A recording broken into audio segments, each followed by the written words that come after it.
Chapter 585. Meg strongly condemned the system for releasing Shimbanzakura Sakura after releasing the Gokuraka Jodo. After all, his dream and basic pursuit was to spread Chinese culture in the other world. However, the system made him go in the opposite direction of his pursuit, indulging him in otaku dance. Of course, this was because Amy and the others were dancing so well. Their black and red, wide-sleeved kimonos fluttered in the wind, their intricately carved fans spun elegantly, and their wooden clogs clattered on the stage. Every step they took was precisely on time. This was the best version of Shimbanzakura that Meg had ever seen. Whether it was the dance or the costumes, they were all perfect.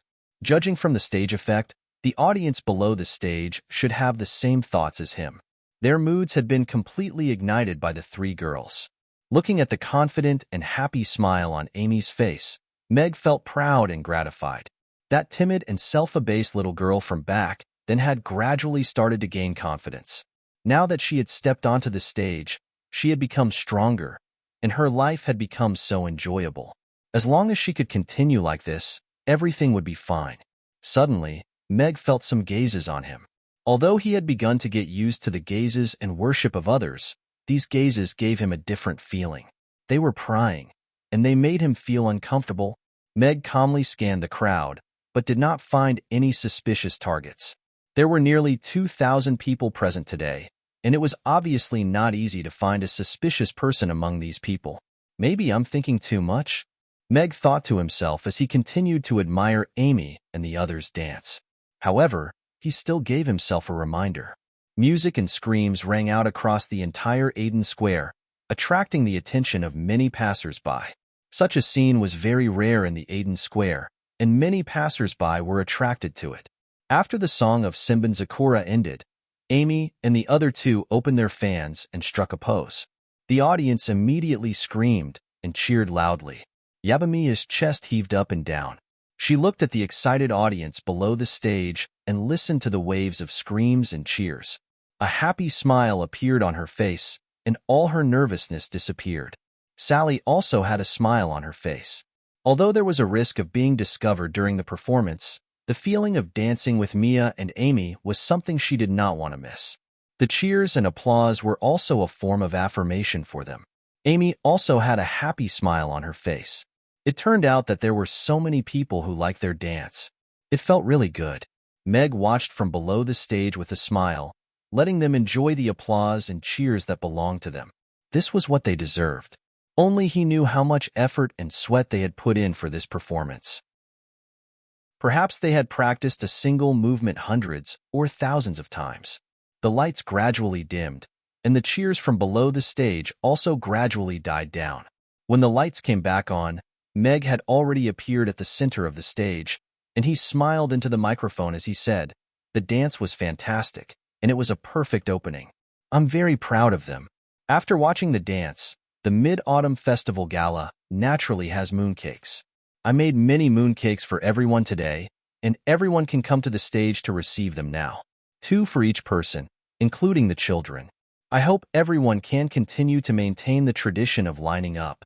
Everyone will get a mooncake. It's finally time for the highlight. I've been smelling this for half an hour. Can I finally eat it? 2 for each person. Mr. Mack is so generous. A burst of cheers immediately erupted from the crowd. Many of the people present had come for the mooncakes that Meg was talking about, and now that they had finally gotten their chance, they all rushed toward the stage. Lining up was a daily routine at the entrance of Mamie Restaurant, and every customer obeyed it consciously. Hence, 16 lines were formed in front of the stage very quickly. The long line stretched on, but there was no chaos at all. No one tried to cut the line, and everything was orderly. There are 8 different flavors of mooncakes, but there are simply too many people, so I've decided to distribute them randomly. I hope everyone will like them. A smile appeared on Meg's face as he looked at the orderly lines. Mamie's rules were on full display at this moment. At the very least, they had been deeply ingrained into the hearts of all of the customers and had been acknowledged by all of them. No problem. Mr. Mack's food is delicious no matter what flavor it is. Someone in the crowd yelled, and a burst of raucous laughter rang out. Meg, Yabamiya, Sally, Cece, Lulu and her husband, Luna, Vivian, Blower, Anna, Rebecca, and Daphne's mothers, and there were people in charge of distributing mooncakes to each of the 8 lines. One mooncake after another was distributed to the customers. The mooncakes weren't very large, but none of the customers were disappointed as Mr. Mac's food was never about size. Delicious food was what mattered the most. Furthermore, there was nothing better than enjoying a delightful dance, eating delicious mooncakes, and admiring the moon with their friends and family. This mooncake with mung bean paste filling is so delicious. The smooth mung bean paste is sweet but not greasy, and it melts into a sweet flavor in my mouth. So this is what a mooncake is like. It's so good. My mooncake with egg yolk filling is the best. The salty egg yolk has an incredible aroma. It's hard to imagine how such a complete egg yolk could appear in a mooncake. It's like some kind of miraculous magic. The salty egg yolk and the sweet mooncake fuse together to create an irresistible delicacy. Mine is a ham-flavored mooncake. The aroma of the meat wafts through the air, and oil drips down my entire mouth. This is the pinnacle of meat and dessert fusion. No other mooncake flavor can compare to this. Aren't mooncakes supposed to be desserts? Salted duck eggs and ham? Is that even a normal dessert? Look at mine. It's a sweet, frosty mooncake. You'll feel as if you've fallen into a honey pot, and you'll find it difficult to extricate yourself from it. This is a true mooncake. Mine is an ice mooncake. It's ice and golden. The customers who received their mooncakes first began to dig in impatiently, and they soon fell into the delicacy trap of the mooncake. They began to critique each other's mooncakes, and at the same time, they didn't forget to take advantage of the opportunity to trample on one another. They had perfected the art of trampling on one another, and no one was willing to concede defeat to the other. Thus, a battle of the flavors of the mooncakes began to unfold. Chapter 586. This must be a long story to tell, right? I know, right? There's so much fillings in such a small mooncake. I can't even imagine what it's going to be like. And it's so ugly. It doesn't deserve to be called a mooncake. The fact that there were 5 different fillings in a single mooncake immediately stunned everyone present. Many people turned their attention to the small mooncake in Harrison's hand, and they made no attempt to hide their disdain and superiority. The people behind Harrison also wore concerned expressions as they looked at Meg, who was responsible for distributing the 5 kernel mooncakes. They felt that Meg's food was most likely going to be quite delicious, but the fact that there were 5 different flavors of nuts in such a small mooncake was definitely going to be very strange no matter how they thought about it. Some of the people at the back of the line were even preparing to move to a different location. This is a unique existence in the mooncake world, the 5 kernel mooncake. It may be filled with 5 different types of nuts, but when they're combined together, they'll exude a special charm. Meg looked at the mooncake in Harrison's hand with a peculiar expression on his face. He then turned to Harrison with a smile and said, "Now, please describe your feelings after eating the 5 kernel mooncake, Mr. Harrison." Harrison took another large bite of the mooncake in his hand before chewing carefully. An expression of enjoyment appeared on his chubby face, and he only swallowed after a long while. He then opened his eyes with an elated expression and said, "Even though it was a little strange that all of the flavors were mixed together in the first bite, I discovered that all of the nuts had been roasted to an extremely crisp state. The aroma of all of the nuts was very unique, and they were even more fragrant and crispy than the ones I've had in the past. What was even more amazing was that after chewing carefully, the 5 different flavors of nuts fused together perfectly, creating a brand new flavor that complemented the crispy skin of the mooncake perfectly. After swallowing, my entire mouth was filled with the aroma of the nuts." Mooncake. I'll choose the 5 kernel mooncake. Isn't Mr. Mac's greatest talent the ability to break conventions? Harrison yelled in an excited manner as he waved his arm toward the 5 kernel mooncake team. The people who were about to switch teams all stayed back after hearing Harrison's words. They looked at Meg with confidence. He was indeed the best at breaking the rules. Such a strange food might be able to bring them unparalleled enjoyment. After all, someone had already tested it for them, and the results seemed pretty good. 5 kernel mooncakes are the scum of mooncakes. That's right, that's not a pure mooncake at all. There should only be two types of mooncakes, 5-kernel mooncakes and other types of mooncakes. The competition between the customers for the flavor of the mooncake had somehow turned into the supporters of the other flavors joining forces to attack the 5-kernel mooncake. History is always astonishingly similar. The 5-kernel mooncake is indeed an oddity that people both love and hate. Meg shook his head with a smile, but he didn't intend to stop them. The tofu pudding competition had already instilled in the customers a good sense of self-restraint, and they wouldn't fight over the taste of the tofu pudding. Everyone quarreled in harmony, and it actually had a good effect on the atmosphere. It was as if most people were participating in the Mid-Autumn Festival. Sargeras strode over to Meg with a smile and said, "Mr. Mac, I'll take all of the mooncakes from the Burning Legion." "All right, looks like we've had a very fruitful hunt today." Meg smiled as he placed 12 mooncakes in Sargeras' large hands. He then took a glance at Keel and the others, who were standing behind Sargeras with large bags in their hands. Their bags were all filled with food, and it seemed that they had just returned from a hunt. "Yeah, we caught a lot of good guys today. We came back a little late because we were worried that we wouldn't make it in time for Mr. Mac's opening hours, so we didn't go to the guild to turn in our missions. I didn't think that Mr. Mac would be holding a banquet today, so it looks like we won't be able to eat Rugiamo today." Sargeras gave a bashful smile. His voice was a little forlorn, but he wasn't complaining in the slightest. "Thank you for your hard work." Meg nodded at Sargeras and the demons of the Burning Legion. In order to feed the entire Burning Legion with Rugiamo, these demons had been risking their lives in the wilderness every day. They were the most valiant warriors of the Burning Legion. "It's good to be able to eat Mr. Mac's mooncakes. Come to think of it, I haven't been home for hundreds of years. I'll eat mooncakes here today, look at the moon, and miss the lava land," Sargeras said with a smile. He strode over to the side with the mooncakes in his hands. The other members of the Burning Legion all smiled at Meg before following Sargeras to the side. Meg continued to distribute mooncakes to the customers, and he couldn't help but smile at the sight of all of the smiling faces. Right at this moment, a limping figure strode over to Meg and extended a hand toward him.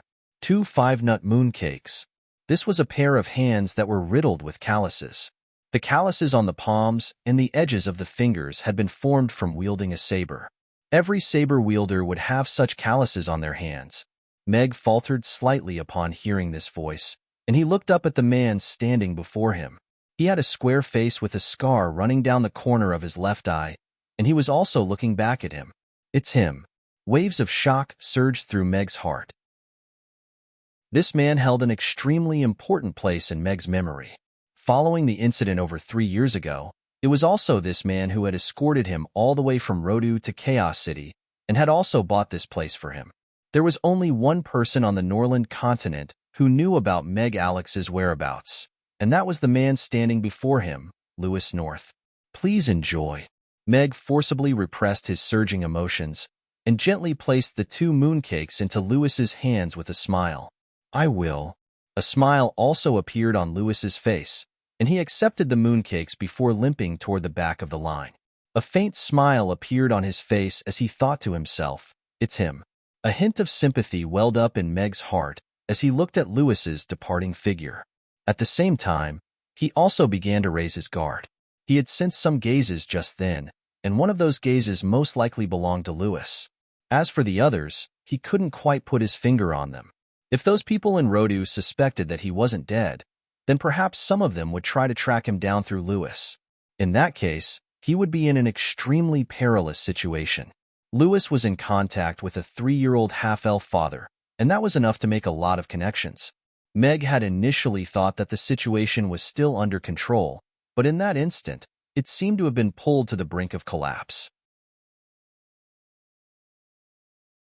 Chapter 587. Crunch.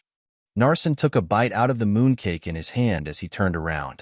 After chewing a few times, his footsteps abruptly faltered as he stared at the mooncake in his hand with incredulity in his eyes. The fragrant and delicious flavor of the mooncake was imbued with crispy nuts, and the more he chewed, the more fragrant and delicious it became. How can such a tiny mooncake be so delicious? Narsen swallowed the mooncake in his mouth, and an incredulous look appeared on his face. He took another bite out of the mooncake, and the more he ate, the more he wanted to eat it. Even the chefs in the Roth Empire's royal palace wouldn't be able to cook such delicious mooncakes, right? This guy doesn't have any calluses or scars on his hands, so he doesn't look like Alex at all. Narsen continued onward as he thought to himself, most importantly, there's no way that Alex can become a chef, and there's no way that he can cook such delicious food. However, it's best to verify this for myself. That little half-elf girl just so happens to be of the right age. Perhaps I can glean some useful information from her.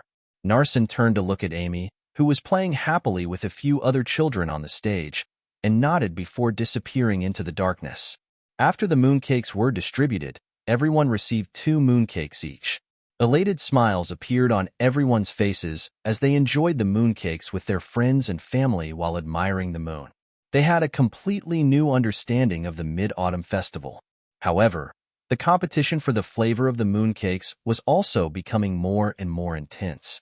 Among them, the 5-nut mooncake was undoubtedly the center of attention and was being savaged by everyone.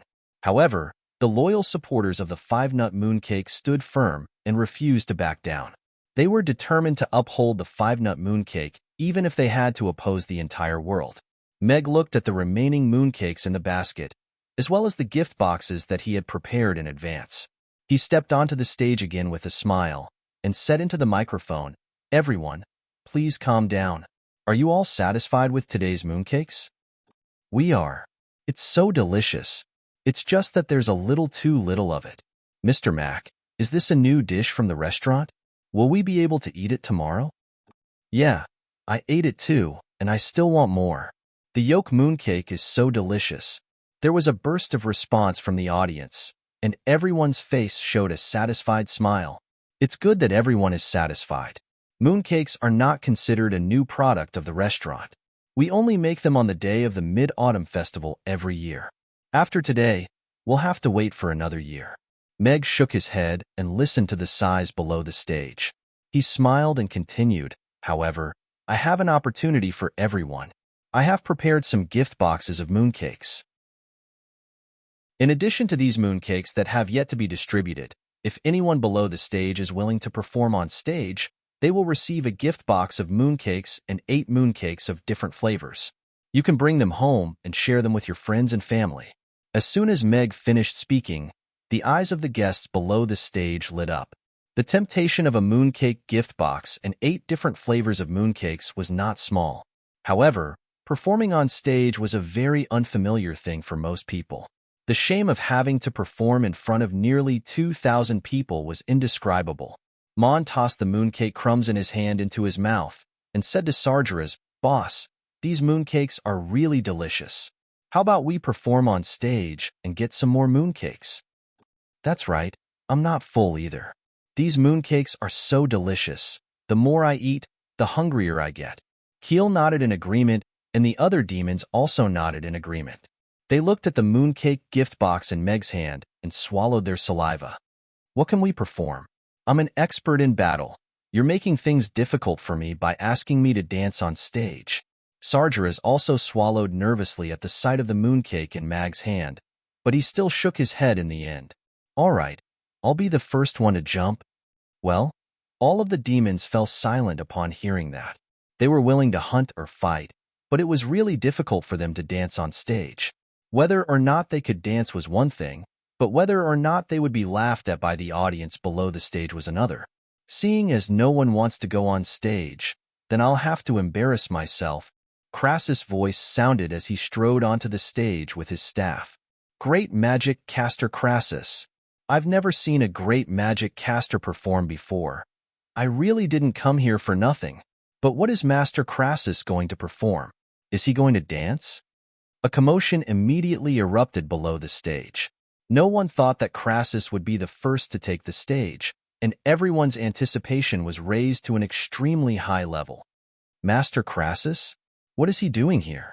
Lewis looked at Crassus with a perplexed expression. This legendary magic caster was extremely revered in the Roth Empire, and his melee magic style was also revered by all of the knights. His upright and heroic battle style was also revered by all of the knights. Great magic caster Crassus. Narsen was also slightly taken aback. There were many magic casters from the Magus Tower among the Black Falcons, so he knew quite a bit about Crassus. This great magic caster who had once dominated the entire magic caster world of the Roth Empire was also attending this banquet, and was preparing to perform on stage for a box of mooncakes. If the people of Rodu were to hear about this, they would most likely be shocked to the core. Just what kind of background does this shop owner have? Narsen quickly turned to Meg, and the confusion in his heart deepened. Let me tell you, my master is super awesome, so I'm sure his performance will be super awesome. Amy stopped playing with the children and stood on her tiptoes as she spoke to Jessica and the others. All of the children's eyes lit up upon hearing that, and they also stood on their tiptoes to look up at the stage. They wanted to see just what Crassus was going to perform. In terms of dancing, I'm clearly not as good as little Amy and the others, but when it comes to magic, I still know a little, Crassus said with a smile. He gently raised his right hand, and a golden-red fireball slowly rose up like a golden egg. With a pop, it cracked open, and a palm-sized fire phoenix flew out of the golden egg. Chapter 588. Wow, wow, wow. This is so exciting. So this is the magic of a great magic caster. It's so cool. Even I want to learn magic. That fire phoenix looks like it has a mind of its own. It's incredible. All of the customers looked up at the fire phoenix that was flying in the air and making all kinds of gorgeous movements. Their eyes were filled with shock and excitement. That's so awesome. Jessica's mouth gaped open before she turned to Meg with a curious look on her face and asked, Amy, can you use such powerful magic as well? I can't transform into a big red bird yet, but Master told me that I'll be able to learn it in the future. I'll show you after I learn it. Amy shook her head, but she wasn't disappointed in the slightest. Instead, she was brimming with confidence. Yes, I believe Amy can do it. Jessica nodded seriously with an expression of no doubt. It's just a small trick. Urian harumphed coldly as he waved his black wand through the air, and a frost dragon that was over 10 meters in length appeared out of thin air. It spread its wings and crashed directly toward the fire phoenix, sending gusts of cold wind sweeping through the air, making everyone shudder involuntarily. Bring it on. Crassus wasn't flustered in the slightest.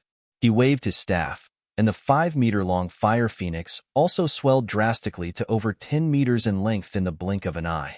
It let loose a loud cry, and also crashed directly toward the giant ice dragon.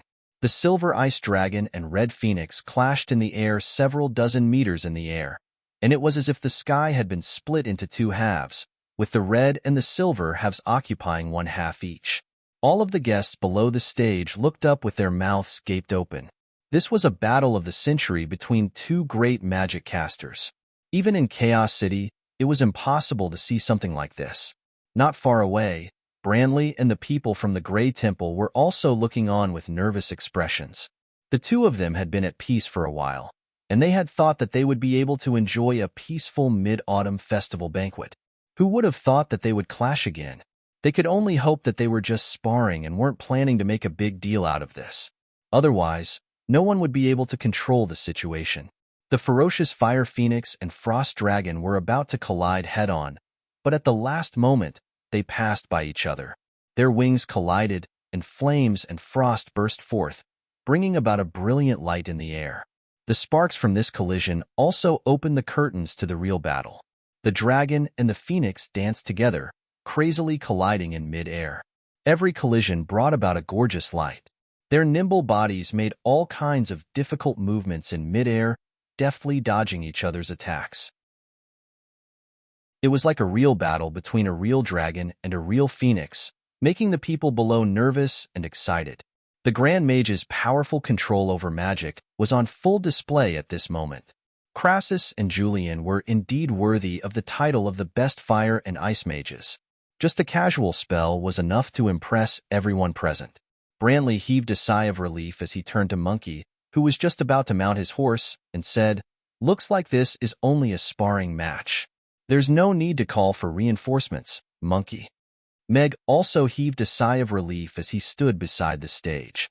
The two of them had gotten along quite well during this period of time, and had even worked together to forge a wand for Amy. However, the grudge between the two of them had been building up over the past century, and no one knew when it would explode. However, judging from the current situation, it appeared that the two of them were more interested in showing off their skills rather than competing for supremacy, so there was no need to be overly concerned. The Fire Phoenix and Frost Dragon clashed in midair, and a resplendent explosion of red and silver sparks filled the air. It was as if there were countless fireworks going off at once, lighting up the entire night sky. Oomph! Crassus and Julian harumphed in unison. Neither of them was willing to concede defeat, but neither of them displayed any intention of continuing the battle. This is so exciting. I can brag about being able to witness a battle between 10th-tier great mages for the rest of my life. A burst of raucous cheers immediately rang out from below the stage. The battle between the two great mages was extremely exciting, and it was worthy of such raucous cheers. Master Crassus and Master Julian are so awesome. Amy also wore a look of reverence on her face as she wondered when she would become as powerful as them. Thank you, Master Crassus and Master Julian. Please accept these 2 mooncake gift boxes and 8 mooncakes, Meg said with a smile as he made his way over to Crassus and Julian with 2 gift boxes. Crassus looked at the 8 mooncakes in Meg's hands and shook his head as he said, I only want him mooncakes. I don't want any other flavors. I only want red bean paste mooncakes. I don't want any other flavors. Julian also chimed in as he turned to Crassus with a hint of provocation in his eyes. All right, I'll exchange them for you right away. Meg nodded as he exchanged the mooncakes for the 2 of them. After Crassus and Julian received their mooncakes, the atmosphere gradually calmed down again. All of the guests who were preparing to perform on stage and receive a box of mooncakes were suddenly too embarrassed to do so, and there was an awkward silence. Mr. Mac, can we dance on stage? Right at this moment, a bold voice sounded. Everyone turned to Sargeras and the others with a hint of surprise in their eyes. Of course, Meg was also a little surprised. He didn't think that Sargeras and the others would be the first to break the silence. However, he didn't know what they were talking about. After all, just the thought of 6 tall and burly lava demons dancing on stage was a little too thrilling. All right, let's go then. Sargeras stroked his large bald head with a bashful smile before leading the way to the stage. Keel, Mond, and the others also put down the sacks in their hands before following Sargeras onto the stage with their heads bowed in a slightly embarrassed manner. What are you guys going to dance to? The 6 lava demons stepped onto the stage, and Mag asked curiously as he looked at the 3 lava demons standing at the front and back of the stage. The audience below the stage was also looking at Sargeras and the others with curiosity in their eyes. The 6 tall and burly lava demons appeared to be very impactful. I don't know what we're going to dance to, either, Sargeras replied with a bashful smile. Meg didn't know what to say. That was such a sociopathic answer. All right, then please begin your performance. Meg nodded as he gave them the stage, and 2 spotlights also fell upon them. Hey! Chapter 589. Huh. The lava demons behind Sargeras also shouted in unison with pious expressions. They spread their hands to both sides, and red flames suddenly appeared on their bodies. Golden red lava flowed on their bodies. Sargeras clenched his fists, and the flames were extinguished. Then, he led the lava demons and began to twist and turn on the stage. Their movements were not graceful, but surprisingly, they were in unison. Their pious expressions did not seem like they were dancing, but more like they were doing something very solemn. Meg's eyes lit up, and he turned off the 2 stage lights. Golden red flames lit up the entire stage. The lava demons who were burning in flames exuded a fervent and powerful aura in the dark. Their pious expressions and powerful movements made him feel like he was at the edge of a volcano, watching a group of lava demons perform a pious ritual. However, a group of burning lava demons dancing in unison gave him a sense of coolness. The sacrificial dance of the lava demons. I didn't think I would have the chance to see it again. Crassus looked at the demons with a hint of surprise and nostalgia on his face. It's inexplicably solemn. I didn't expect demons to be so good at dancing, a young man exclaimed. Yes, and it looks so cool in the dark. I thought it was a little scary at first, but now I only think it's so cool, a young girl said excitedly. This should be a kind of ritual, a pious ritual, and not just a dance, an old man said softly, expressing some dissatisfaction with the noise of the young people. It's a pity that there's no background music for such a cool dance. Meg stroked his chin and pondered. Looking at the powerful movements of the demons, a thought flashed through his mind, and his eyes lit up. System, cut, I won't go to hell for me. The horns and drums sounded slowly. Sargeras was stunned for a moment, but his eyes gradually lit up. The music was majestic, and he fell in love with it immediately. The lava demons used to have dedicated musicians for their rituals, but they were lost after the decline. Therefore, he did not stop moving. Instead, he slightly adjusted the speed of his movements and stepped to the beat perfectly. The other demons had similar expressions. They continued to dance to Sargera's beat. With the beat and drum beat, they felt that their steps were more accurate. Their footsteps on the steel stage made a uniform sound. With the accompaniment of the music, their aura instantly increased by several times. They were out of the sacrificial dance and were even more pleasing to the eye. The Burning Legion, accompanied by the Axe Gang's background music, dancing the ritual dance of the lava demons. This mix is really good. Meg nodded with satisfaction. Although he did not give each of them an axe, Sargeras and the others had completely jumped out of the song with their own style. In terms of momentum, they were naturally not comparable to a group of gangsters. With the background music, the Burning Legion lit up the atmosphere. Many people present swayed to the music. Looking at the burning flames and lava demons in the dark, the atmosphere was completely excited. Ha, ha, ha, ha. At the end of the background music, Sargeras suddenly raised his right fist and shouted, "Burning Legion." All the lava demons raised their hands at the same time and shouted in unison, "All for Ruggiamo." The whole place was silent. After a while, there was a burst of warm applause and laughter. Everyone was shocked by the powerful dance. But the slogan at the end, was it serious? Very exciting performance. Since it's a team dance, you can get 2 rewards.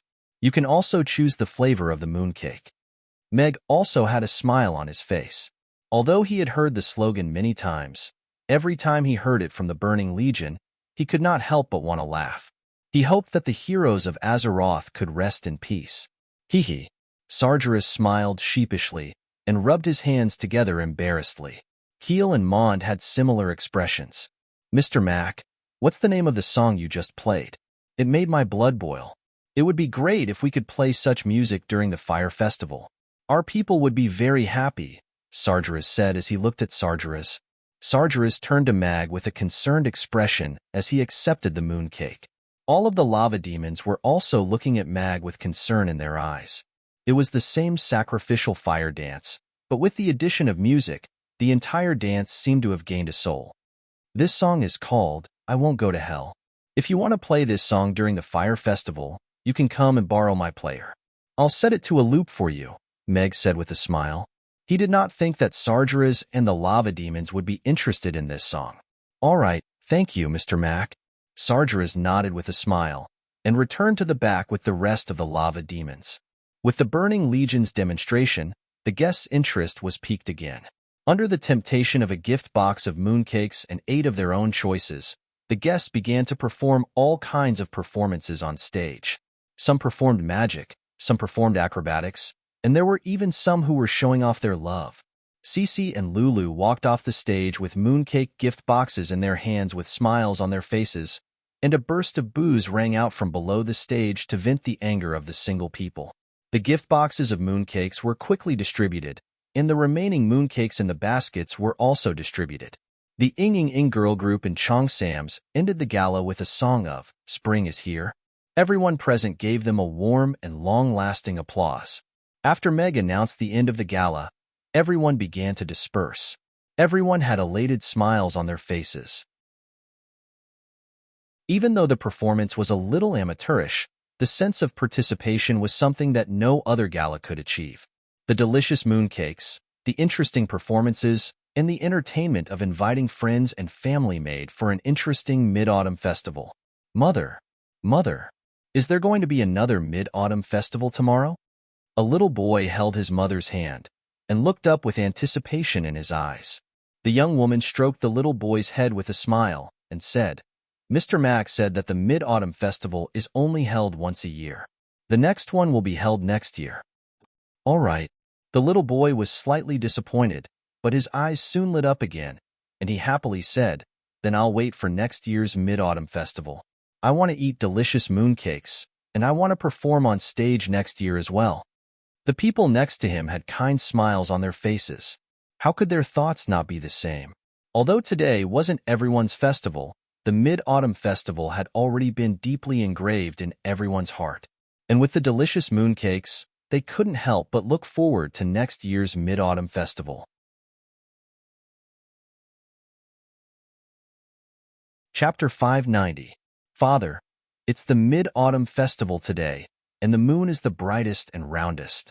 Mother must have seen our celebration and our delicious mooncakes, right? At the entrance of the restaurant, Amy leaned against Mag's chest as she looked up at the bright moon in the sky, which was like a white jade plate, and asked in a soft voice, What's wrong? All of their friends had already gone back, and the surroundings were completely silent. Only the moon was still glowing brightly through the gaps between the clouds. Yes, she must have seen Amy's adorable dance and our delicious mooncakes. Meg nodded in response. Mother, I'm Amy. I missed you so much. Amy cupped her little hands in front of her mouth as she yelled at the moon. Meg looked down at Amy, and his heart suddenly constricted as a hint of heartache welled up in his heart. But mooncakes are really delicious. Father used the moon to make them. It's a pity that you can't eat them, but I can eat them for you to see. Amy suddenly pulled out a green bean paste mooncake from her little pocket. She peeled off the wrapper and took a bite before chewing joyfully before swallowing. She then raised the mooncake up to the moon with a smile and said, Look, it really is super delicious. Just you wait. We'll eat the moon sooner or later and then save you. Meg was still feeling a little sad, but he was immediately amused by Amy's words. He patted her little head and said, Then you have to work hard, Amy. The moon doesn't look very big, but it's actually even bigger than Chaos City. Really? Amy's eyes widened as she stared at Meg with incredulity. She then slowly moved the mooncake closer to her eyes and asked in a perplexed manner, But look, Father, the moon is just as big as my mooncake. I can eat half of it in one bite. It's just like when a person stands far away, he looks like a tiny ant. But when he stands in front of you, he looks very tall. This is caused by the distance. The moon is very far away from us, so the moon looks like a mooncake, but it's actually very big. This way, your mooching can live on the moon. Meg smiled and continued to explain. Oh, Amy nodded. She took a bite of the mooncake in her hand and looked up at the moon with a hint of envy in her eyes. I also want to live in the moon. Why? Meg looked at Amy in confusion. In that case, if I get hungry, I can lie on the ground and take a bite of the moon.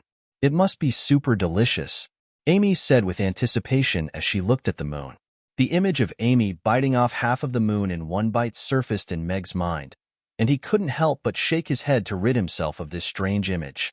However, he wasn't in a hurry to explain this to her. Childlike innocence was the most beautiful thing. Sometimes, so-called science was a little boring. Father, tell me a story. I want to hear a story with Mother today, Amy said as she looked up at Meg. All right, today is the Mid-Autumn Festival, so Father will tell you the story of Chang'e flying to the moon, Meg said with a smile. Okay. Amy nodded happily. She shifted her position to lie comfortably in Meg's arms and looked at Meg quietly. Meg thought for a moment, then smiled and began to tell the story. In ancient times, there were 10 suns in the sky. Meg had heard the story of Chang'e flying to the moon many times when he was a child in his grandmother's arms. She would tell it at least once every Mid-Autumn Festival. Even though Meg was already in his 20s, he would still listen to her tell it at least once every Mid-Autumn Festival. That kind old woman, even though she had forgotten many people's names, still remembered how to make her grandson's favorite osmanthus cake. She would personally make a basket of it every Mid-Autumn Festival. That year, when he didn't hear the story again during the Mid-Autumn Festival, Meg couldn't sleep for an entire night. He felt that something was missing in his heart, and it was as if there was no way to fill it. But today, as he looked at Amy, who was listening to the story seriously in his arms, he felt as if the old man in the courtyard who used to tell him stories with a Hokkien accent had returned. This was a feeling of passing down a legacy. It was a bond that was formed between 3 generations, and the void in his heart seemed to have been filled in at this moment. Chang'e ate the elixir of life, then flew to the sky and flew all the way to the moon. Meg said softly. Then, did she eat the moon? Amy suddenly asked curiously. Why? Meg asked with a smile. Because sometimes the moon will have a hole missing, and the hole will get bigger and bigger. In the end, almost the entire moon will be eaten, and then it will take a while for the hole to slowly grow back. Chang'e must have eaten the moon after she went to the moon, right? Thankfully, the moon can grow on its own, so there's still a moon in the sky, Amy explained with a serious expression. Mag was speechless for a moment. It was really not easy to explain the moon's waxing and waning in such a logical manner. Furthermore, it contained the philosophy of a foodie. If she could eat such a big moon, the moon must be super delicious. When we find Mother, I also want to eat the moon. Eat the moon? Amy mumbled as she fell asleep in Meg's arms. The moon, the moon. I'll eat you. Meg looked at the little girl in his arms, and he couldn't help but shake his head with a smile. He looked up at the sky, and half of the moon had already been obscured by dark clouds. It looked like it was going to rain again tonight. He slowly stood up with Amy in his arms, and just as he was about to open the door, he suddenly stopped and turned around. A figure slowly strode out from the plaza. He was walking with a slight limp, but his speed wasn't slow, and he soon arrived at the entrance of the restaurant. He turned to Meg with a grin and said, "Today's mooncakes were very delicious. Can you sell me another box? I want to bring some back for my son. He likes desserts." "If your son likes it, then of course, but it takes some time to make mooncakes, so come in and have a seat." Mag glanced casually at the dense forest not far away, but quickly withdrew his gaze. He nodded at the man standing at the door and turned to open the door. Before he went in, he glanced at the few people standing on the right side of the street. The limp man hesitated momentarily before looking around before following Meg into the restaurant.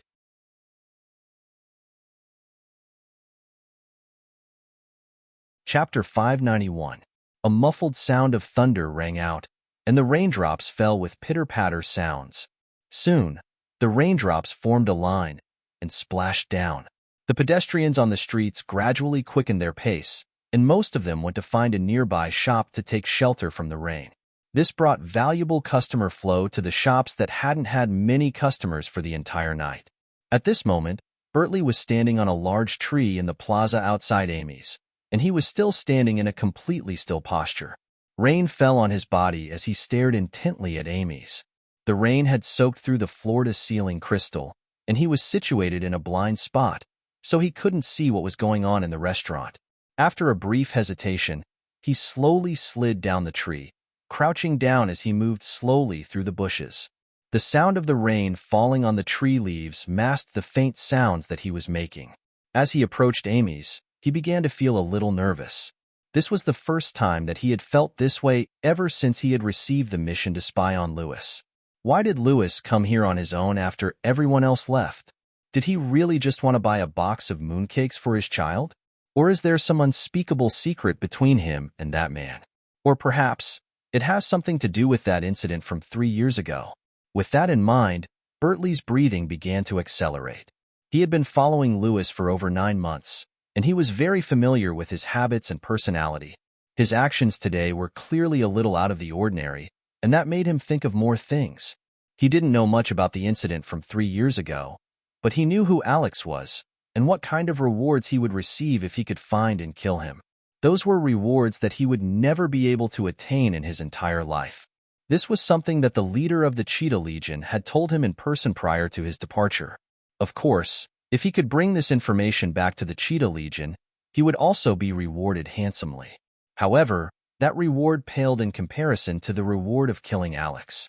Furthermore, there were countless people in this world who wanted to kill Alex to make a name for themselves.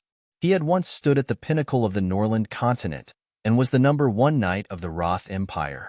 Even though he had been completely crippled, killing him was still something that would go down in the annals of history. Bertley was one of them. With his aptitude, it would be difficult for him to break through to level 5 in his lifetime. Even among the cheetahs, he could only be considered below average. He was destined to be an unknown spy for the rest of his life, carrying out boring tasks like monitoring Lewis day after day. He had walked out of the slums in the western part of Rodu and had seen many filthy things in the past. He knew just how torturous it was to have to rely on murky rainwater to quench his thirst for food at night. As such, he had done everything he could to climb up the social ladder. He had joined the military, stabbed his comrades in the back, and taken all of the credit for himself. All of this was so that he could one day become a member of the elite class of the Roth Empire in the eastern part of the city. However, he gradually realized that it was impossible to do so without strength and status. With his qualifications and his background in the slums, it was impossible for him to live in that place for the rest of his life. In contrast, Alex, who had joined the military at around the same time as him, received the Empire Badge 3 years later and was bestowed a large mansion by the king, which was situated in the center of the eastern part of the city. The heavens are always so unfair. Some people are descendants of major families, but they still possess extraordinary aptitude and can win the hearts of countless beauties. People like them deserve to die. Bertley stroked the dagger hanging from his waist as he murmured to himself with a smile. A flash of lightning flashed past, illuminating his sinister and twisted face. Black Hawk and the others were hiding under a canopy outside the Mabai blacksmith shop, looking like a group of ordinary people who were taking shelter from the rain. "Captain, we've already asked around. The owner of this restaurant is called Mag, and his customers call him Boss Mag. His first name is Mag, and his last name is Guh. That half-elf girl is his daughter, and her name is Amy. No one knows where he came from. All we know is that this restaurant opened about a month and a half ago, and business has been booming ever since. He's been widely referred to as a prodigy chef by his customers," the thin man whispered into Narsen's ear. "Meg? Meg." Narsen's brows furrowed tightly. That name struck him with a sense of familiarity. All of a sudden, a thought flashed through his mind, and his heart began to race uncontrollably. Alex's name was widely known on the Norland continent, but not many people knew that it was actually only his surname. This was a major family that had a glorious history on the Norland continent and had once guarded the borders of the empire for several centuries. Then, over a decade ago, Alex had made a name for himself on the southwestern border of the Roth Empire and gradually made a name for himself on the Norland continent. After that, he slew demons and slayed evil dragons, and the name Alex gradually spread throughout the Norland continent, and he also approved of being referred to as such. However, very few people knew that his real name was actually Meg Alex.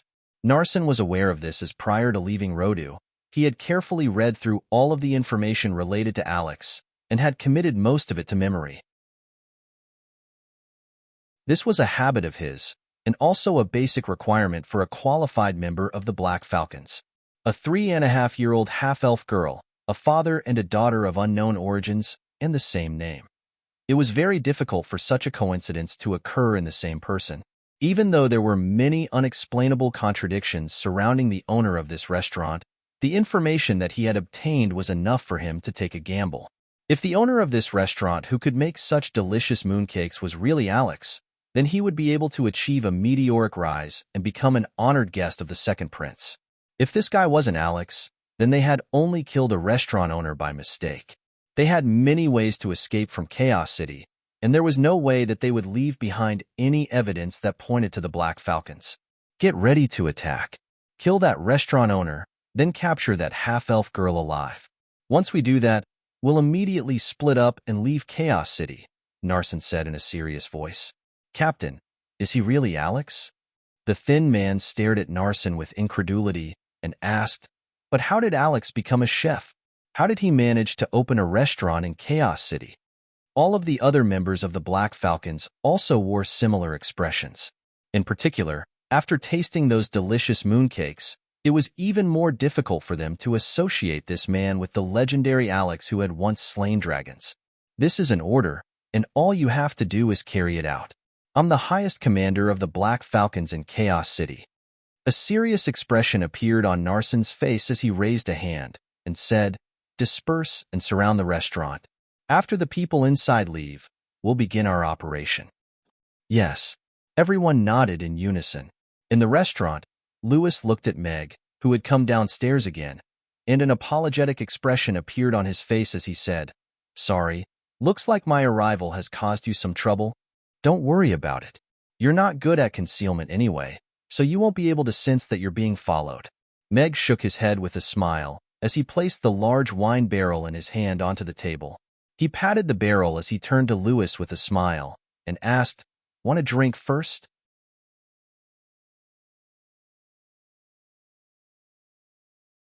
Chapter 592. The rain was getting heavier and heavier, and it was splashing against the floor-to-ceiling windows, creating beautiful splashes under the light. The two men sat across from each other with a large mug of beer in front of them, and they looked at each other in silence. No one on the entire Norland continent would believe that Alex became a chef and made the best mooncakes in the world. Lewis couldn't help but burst into laughter. Just like how no one would believe that lone wolf Louis XIII would become a businessman, right? Meg asked with a smile. "I have no choice. I'm crippled, so I can't continue to stay on the battlefield and be a burden to my brothers. However, I'm still alive, so I have to at least find something interesting to do. Only then will I be able to live up to the fact that you rescued me from the orc encirclement." Lewis nodded with a smile. "That's right. If you're still alive, then you should find something interesting to do. I think cooking is quite interesting now, so I became a chef. That way, I can at least live up to the fact that you risked your entire family to bring me here from Rodu." Meg nodded in agreement. "However, after doing business for so many years, I still think that killing people is more interesting, and I'm also better at it." Lewis stroked the hilt of the long saber hanging from his waist. The cloth around the hilt was a little old, and it could be seen that the parts of the saber that he was holding were far more worn than the rest of the saber. "I think cooking is more interesting than killing people now." Meg shook his head.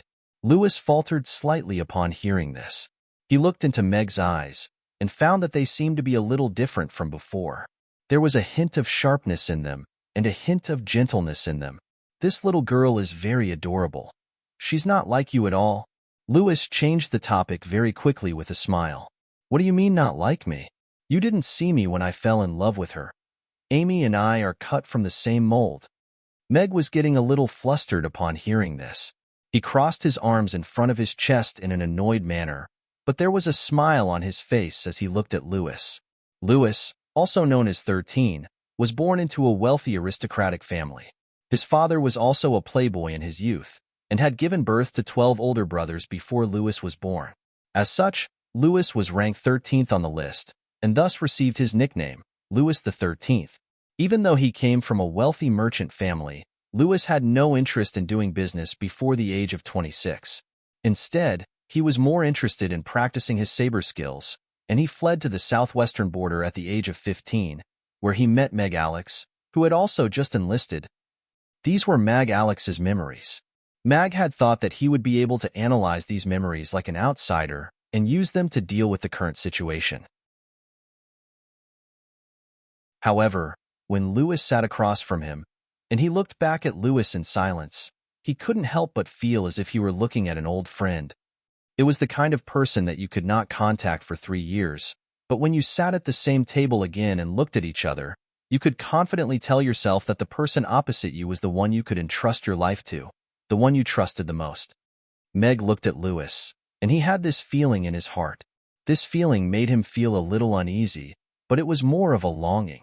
He began to understand the true meaning of the so-called memory fusion.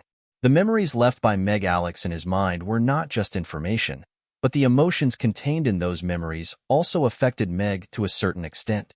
For example, when he first met Amy, the The strong feeling of wanting to protect her was not because of his sudden fatherly love, nor was it because of Amy's cute appearance.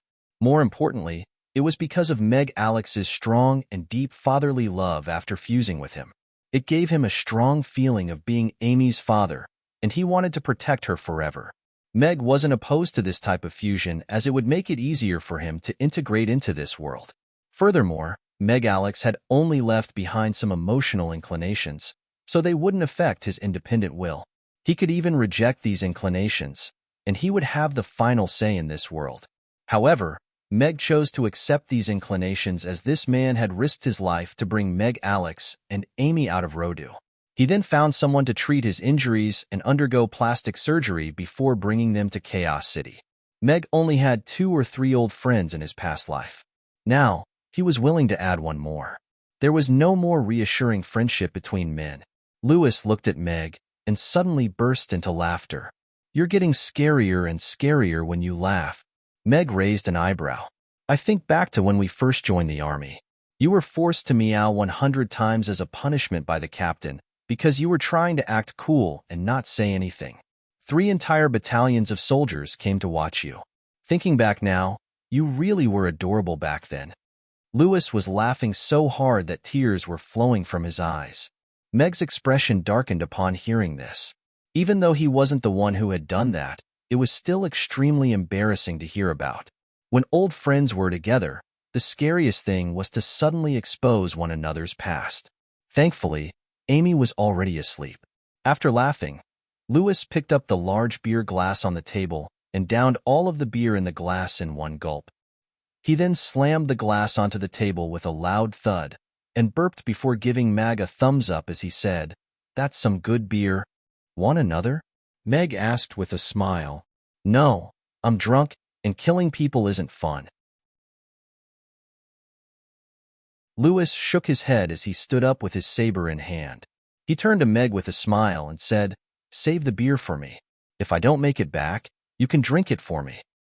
You said the kid likes to eat mooncakes, so I left 2 boxes for you to take back," Meg said to Lewis. "Don't worry, the kid still has his mother and 12 uncles. He won't go hungry, and no one will be able to bully him." Lewis shook his head in a carefree manner as he turned to Meg and said, "The kid is still asleep upstairs. There might be thunder, so you should go upstairs and accompany her. You're the only one behind her. Even though I'm lame, I'm still a lone wolf. It's just a few rats." Lewis chuckled as he turned and walked out. Meg fell silent, and his hands slowly clenched into fists as he looked at the limping figure walking toward the restaurant door. His footsteps were very light, but his shoulders were very heavy. He pushed open the door, and the wind mixed with rain fell on his face. Just like that, he stepped into the storm. The door slowly closed, and the sound of the rain falling to the ground abruptly faded. It was as if the outside world had been cut off.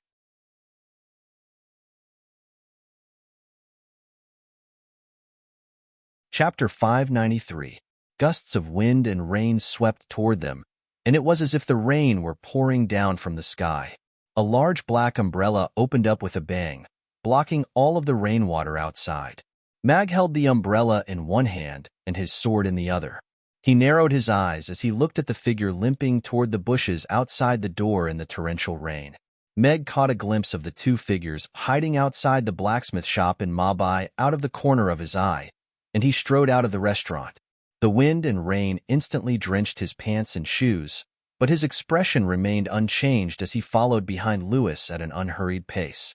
His grip on the umbrella was just as steady as his grip on the longsword. "Captain, he's come out on his own, and he's holding a sword." The thin man's eyes lit up, but a look of horror quickly appeared on his face. How could an ordinary chef carry a sword on a rainy night like this? If Narsen's judgment was correct, then this was Alex, that invincible man. Could they really kill him? Looks like he really is Alex, and that crippled man must have some sort of secret connection with him. It's very likely that he's the one who sent him here. We have to kill both of them when we attack. Narsen was a lot calmer, and aside from excitement, there was also a hint of wariness in his eyes. According to all of the information they had gathered, Alex was confirmed to have suffered irrecoverable injuries, and there was no way that he could pick up a sword again. However, a person's reputation was like a tree's shadow. Just the name Alex alone was enough to make people wary. Now that this man didn't look like he was crippled, naturally, they were a little cautious. Lewis walked in front of the thicket and raised his right hand slightly. A cold light flashed from the scabbard. Right at this moment, a large umbrella appeared above his head, shielding him from the torrential rain. Lewis's hand faltered slightly, and he turned to look at Meg with a perplexed expression. "The rain is very heavy. I'll give you a ride," Meg offered with a smile. "Sure." Lewis looked into Meg's eyes and hesitated for a moment. Then, he slid his saber back into its scabbard and followed Meg into the square. One umbrella, two people, walking neither too fast nor too slow. They didn't look like people who were surrounded at all. Bertley, who was hiding in the bushes, slowly put down the dagger in his hand. His back was wet from the rain or sweat. He stared intently at the young man holding the umbrella. He could clearly see the long sword in the young man's hand. The body of the sword was long and slender. It was different from the sword in the legends. However, walking side by side with Lewis on such a rainy night with a sword in hand was enough to explain a lot of things.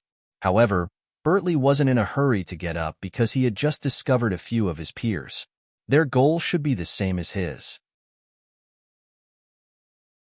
Since they weren't from the cheetahs, there was only one possibility left: the Blackhawks.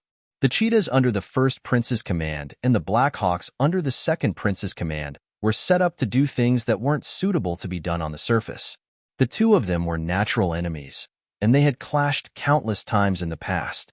Now, they had encountered each other for the same goal.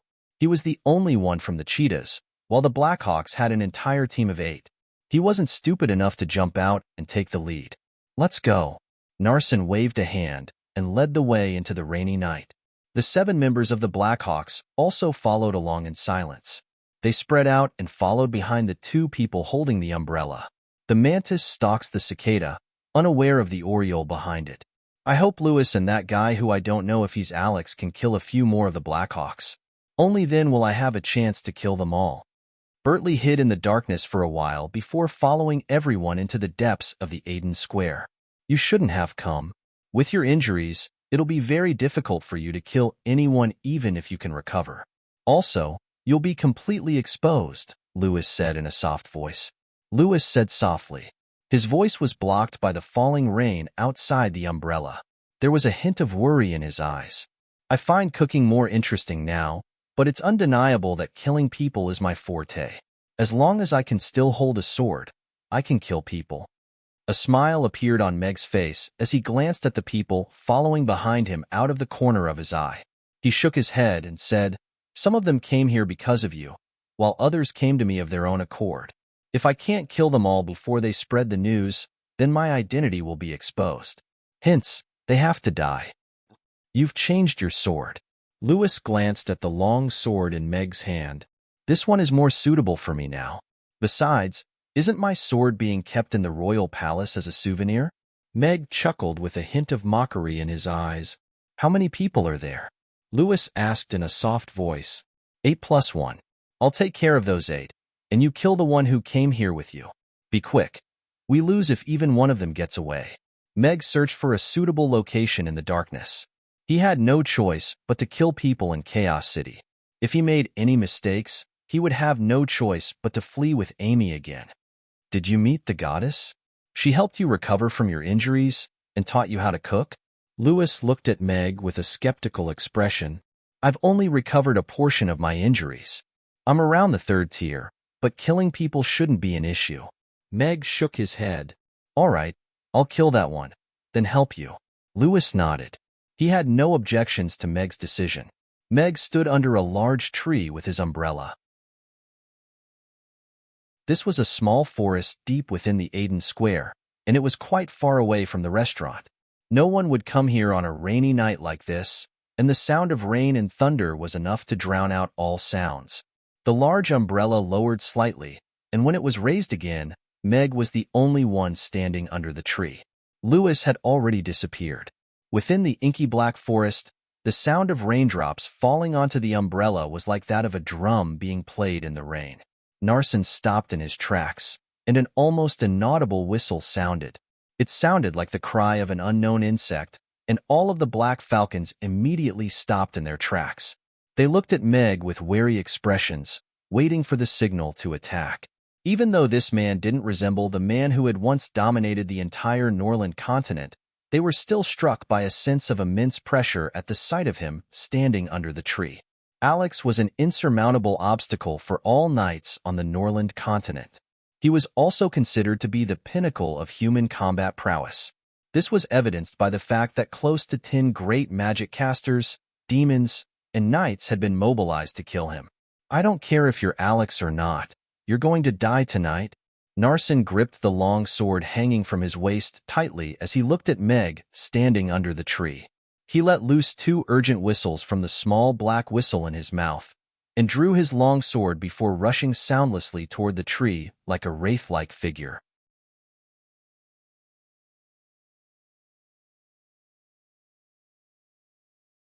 Chapter 594.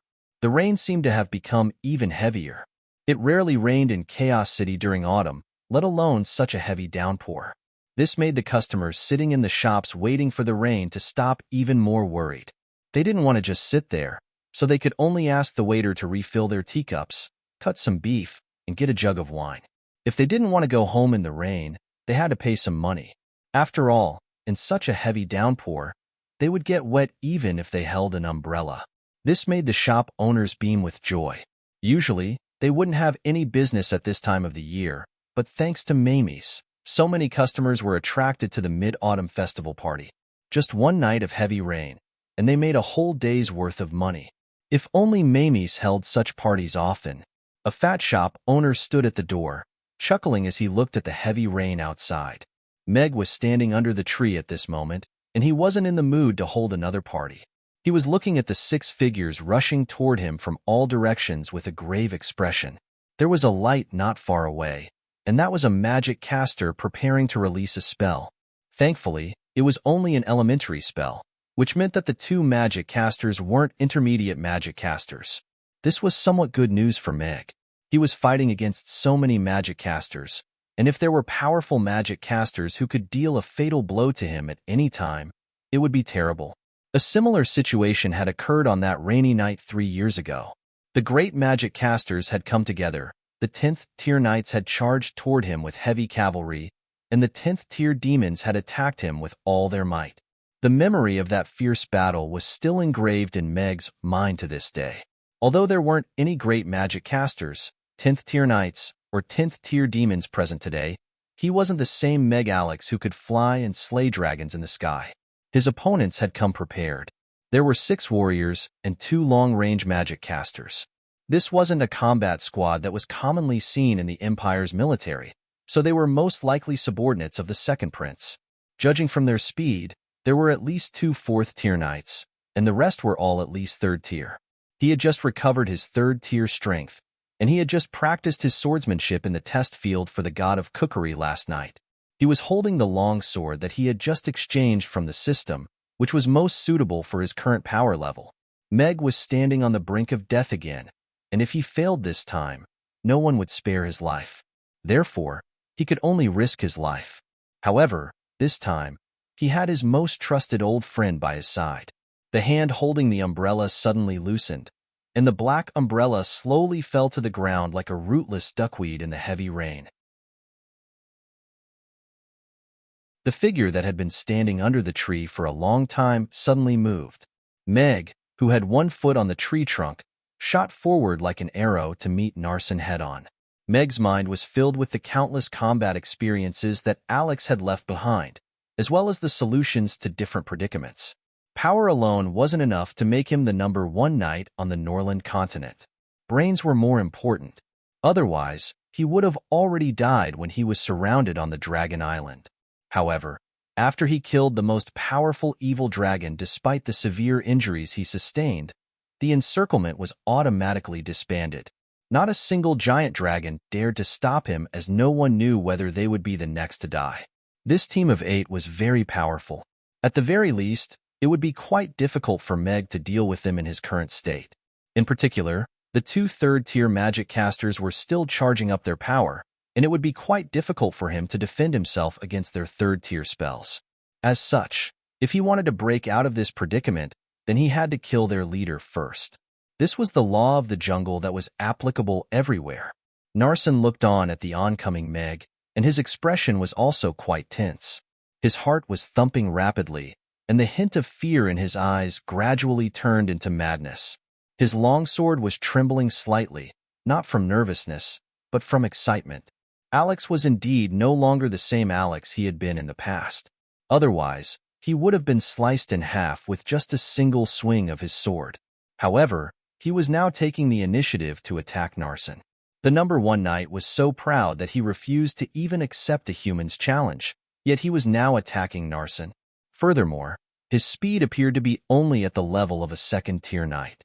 Narsen didn't know how Narsen had managed to recover his crippled limbs to the level of a second-tier knight, but even if he was Alex, he still wouldn't be able to defeat him. He had been at the 4th tier for close to 10 years, and his speed, strength, and spiritual power were all superior to Meg's in every aspect. As such, how could Narsen defeat him? A deranged smile appeared on Narsen's face as he drew his long sword and thrust it directly toward Meg's heart. He could already envision his long sword piercing through Alex's heart. After that, the entire Norland continent would go crazy over this news, and he would become the commander of the Black Falcons, as well as a truly important figure in the Roth Empire. The other members of the Black Falcons were still rushing toward them, and the 2 magic casters had already completed their incantations, ready to unleash their spells at any moment. At this moment, Meg and Narsen had already closed in on each other. Narsen's sword was black, and there was a deep crimson groove running down the center of the blade.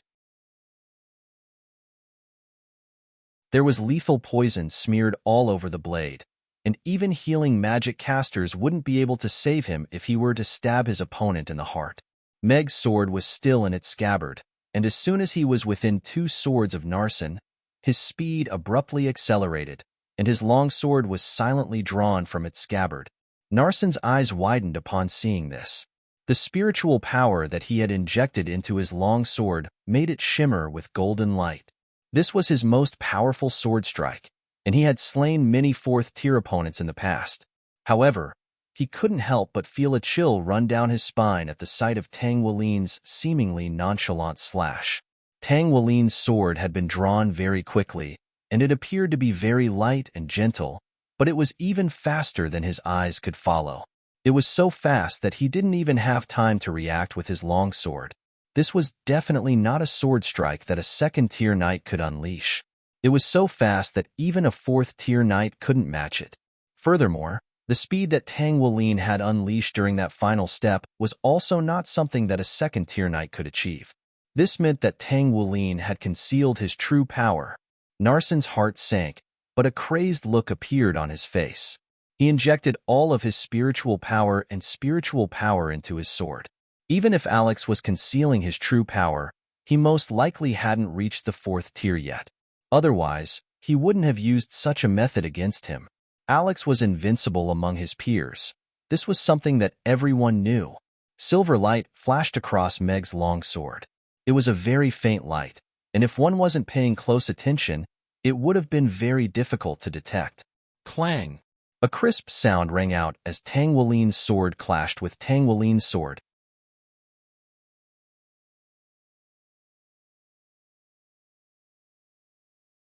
Chapter 595.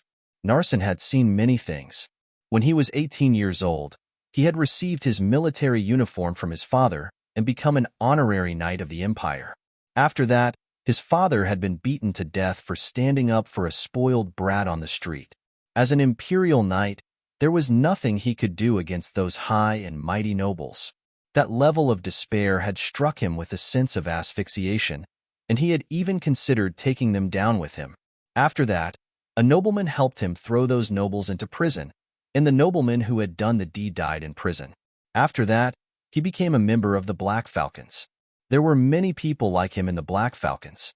They weren't necessarily doing it for money or power, but they were absolutely loyal to the second prince. Even if they had to die, they wouldn't hesitate in the slightest, as their second life had been bestowed upon them by the second prince. They were the Black Falcons, and also loyal men of sacrifice. As such, even though they knew that the most important goal of the Black Falcons was to find the Empire's hero Alex and kill him, they were still thinking about how to accomplish that goal. Alex had once been the brightest star in the Empire's military. He had illuminated the entire Roth Empire, and even on the Norland continent, his light couldn't be concealed. He was a 10th tier knight, a dragon-slaying warrior, the Empire's youngest general. Countless titles spoke of his greatness and glory, as well as his power that was regarded as the pinnacle of the human race. However, this man had been ambushed by countless people, and all of his limbs had been crippled. He had disappeared from everyone's sight in the name of death, but they had found him again. However, Narsen was still unable to withstand his sword strike. He could clearly see that the sword strike wasn't very fast, and he could clearly sense that Alex was only around the 3rd tier. But he was still unable to withstand it. Narsen's eyes widened as he looked on at the slender long sword that had sliced through his own long sword. The sharp blade of the sword was shimmering with a cold light, and he couldn't tell if it was due to sword intent or something else. A chill ran down his neck, and all of his senses receded like a receding tide. Blood gushed forth from his neck, and he couldn't even feel his own body anymore. All he could see was a headless corpse spurting blood from his neck. So, he really is Meg, Alex. As expected, you're still the same old man. A thought flashed through Narsen's mind before he completely lost consciousness. The sharp long sword slid past Narsen's neck, and Meg charged toward the next black-robed man without even looking back. A pillar of blood soared into the sky, and a head rolled to the side. Everything happened in an instant. The eyes of the Black Eagle group widened when they saw this scene. Although they were terrified, none of them retreated.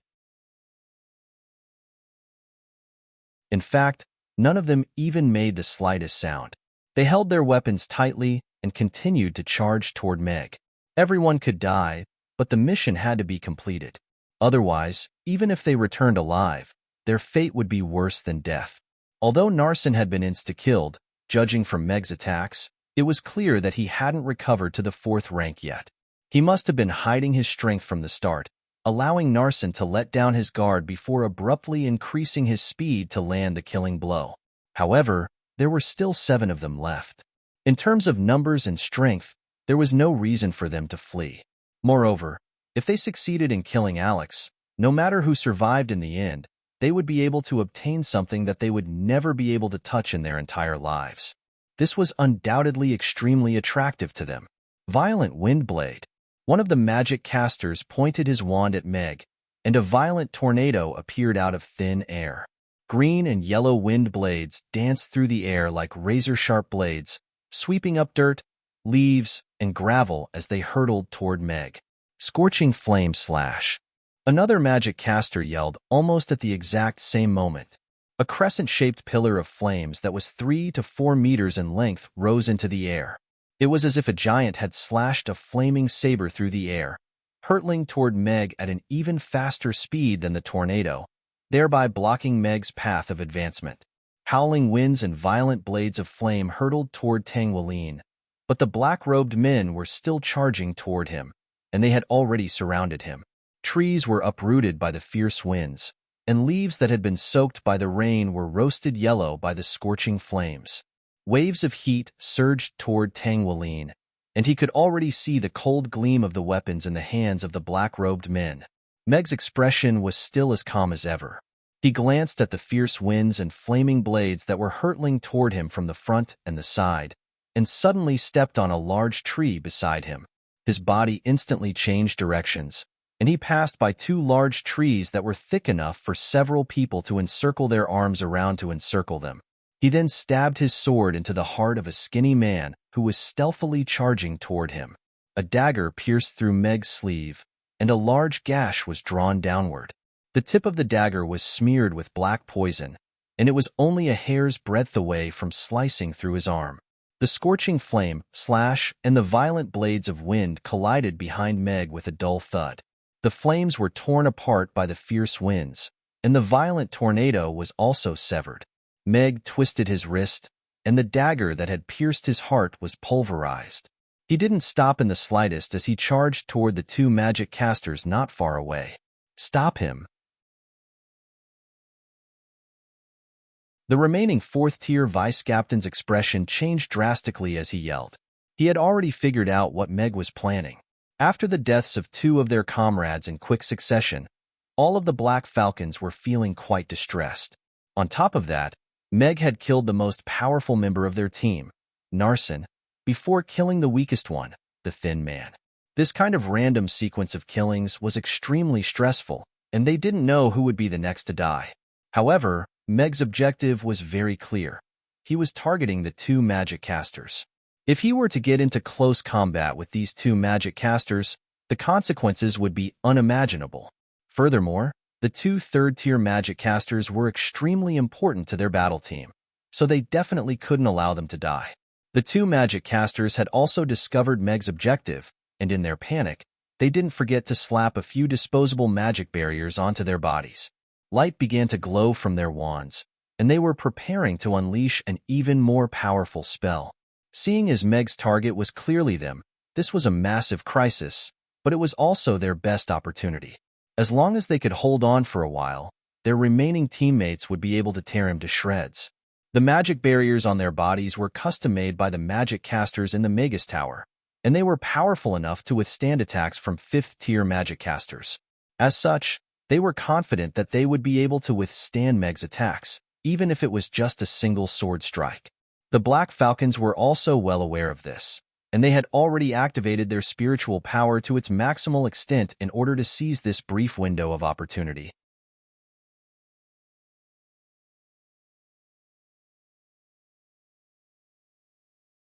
Chapter 596. Someone had once told Bertley that he would live a very long life, and that it would be very difficult for him to die. Bertley was of the same opinion. Those who could crawl out of the slums of the Western City were generally very difficult to kill because if they didn't have enough life-saving abilities, they would have already died back in the slums. Regardless of where he was, he would always maintain a clear mind and ability to think clearly before making the decision that would benefit him the most. He only had eternal benefits in his eyes, so he would never make a loss. People like him often lived for a very long time. Only when the dagger was slowly pulled out of his back did Bertley realize that the old man had been talking to him the entire afternoon, just so he could swindle a gold coin from his pocket. The dagger in his hand plunged into the thigh of the man behind him. Bertley turned around and stared intently at the man with a cold expression.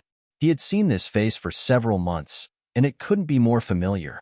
The dagger had almost completely sunk into his thigh, but there wasn't even the slightest hint of pain on his face. He didn't even furrow his brows, as if that leg didn't belong to him at all. Knights have to have beliefs and a bottom line. If you don't have those beliefs, then you don't deserve to be called a knight. Someone like you doesn't deserve to be called a knight. Lewis pulled out the long saber in his hand, and at the same time, reached out to pull out the dagger in his thigh as he looked at Bertley with a cold expression. Bertley groaned as he knelt onto the ground. He still couldn't figure out how Lewis had been able to appear behind him without any warning and kill him in such a manner. At the end of the day, I was once known as a lone wolf. You've completely exceeded your value by dying at my hands. Lewis pursed his lips as he quickly strode toward the battle between Meg and the others. Bertley's eyes widened as he held his breath. His head tilted to the side, and he was completely dead.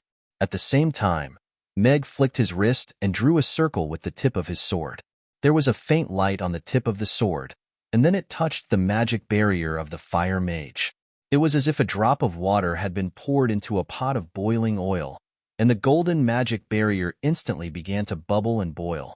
The tip of the sword instantly melted a hole into the magic barrier, and the magic caster looked on with incredulity as the sword pierced through the magic barrier, which was powerful enough to withstand a fifth-tier attack, as if it were nothing more than a thin piece of paper.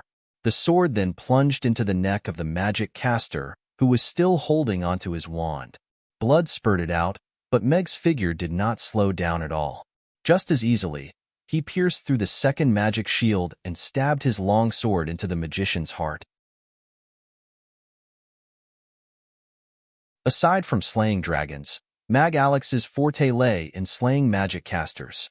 Regardless of whether they were dark magic casters or magic casters who harbored enmity toward the Empire or the common people. He had slain many of them. Mages were very confident in their advanced magic barriers. They always felt that as long as their level was high enough, melee opponents of the same level would not be able to break through the barrier. However, Meg was an exception. He had once had the opportunity to join the Magus Tower, and there was a very good chance that he would have become the center of attention. This was because when he first came to Rodu, his magic aptitude had been discovered, and he had been brought to Rodu.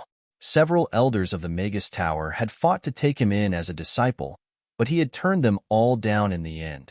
He only wanted to be a knight, and if he became a magic caster, he would not be able to live a carefree life of riding a horse with a sword. As a knight, he would have to face all types of opponents.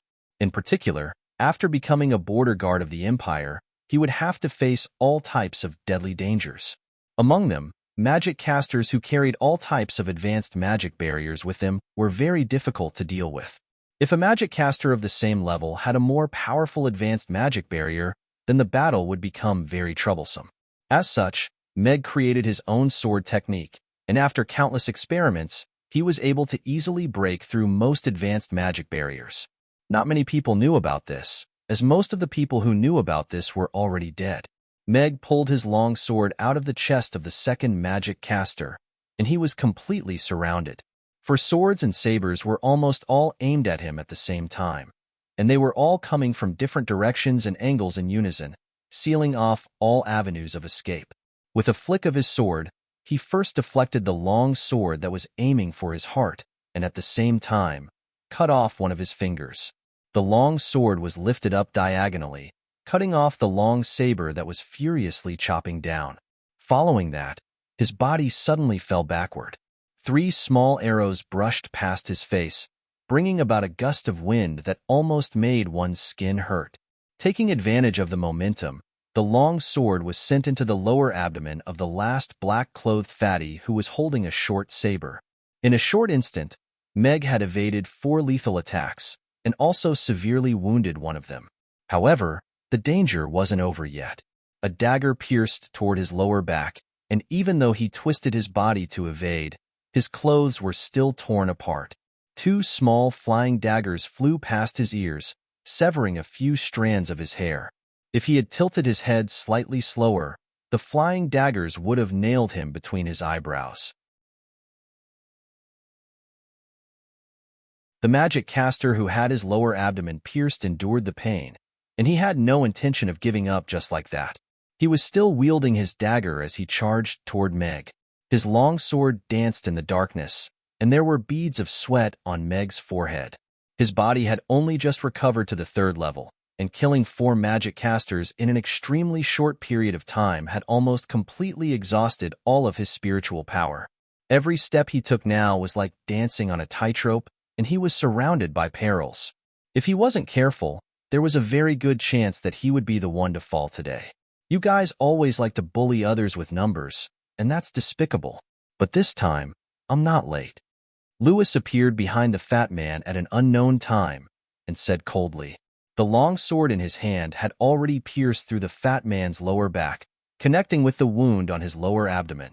The remaining 3 were slightly startled. Although they had seen Meg walking with a cripple, their attention had been on Meg, so they didn't pay much attention to him. They didn't expect him to suddenly jump out and kill one of them. Just as the 3 of them were distracted, Meg slapped a big tree to the side and took the opportunity to circle behind the tree, escaping the encirclement of the 3. He turned around and charged toward the last level 4 knight with his sword. Ding, ding, ding. A series of crisp sounds of swords rang out. The 2 men's swords had clashed countless times in a short period of time, and Lewis was also fighting with another knight.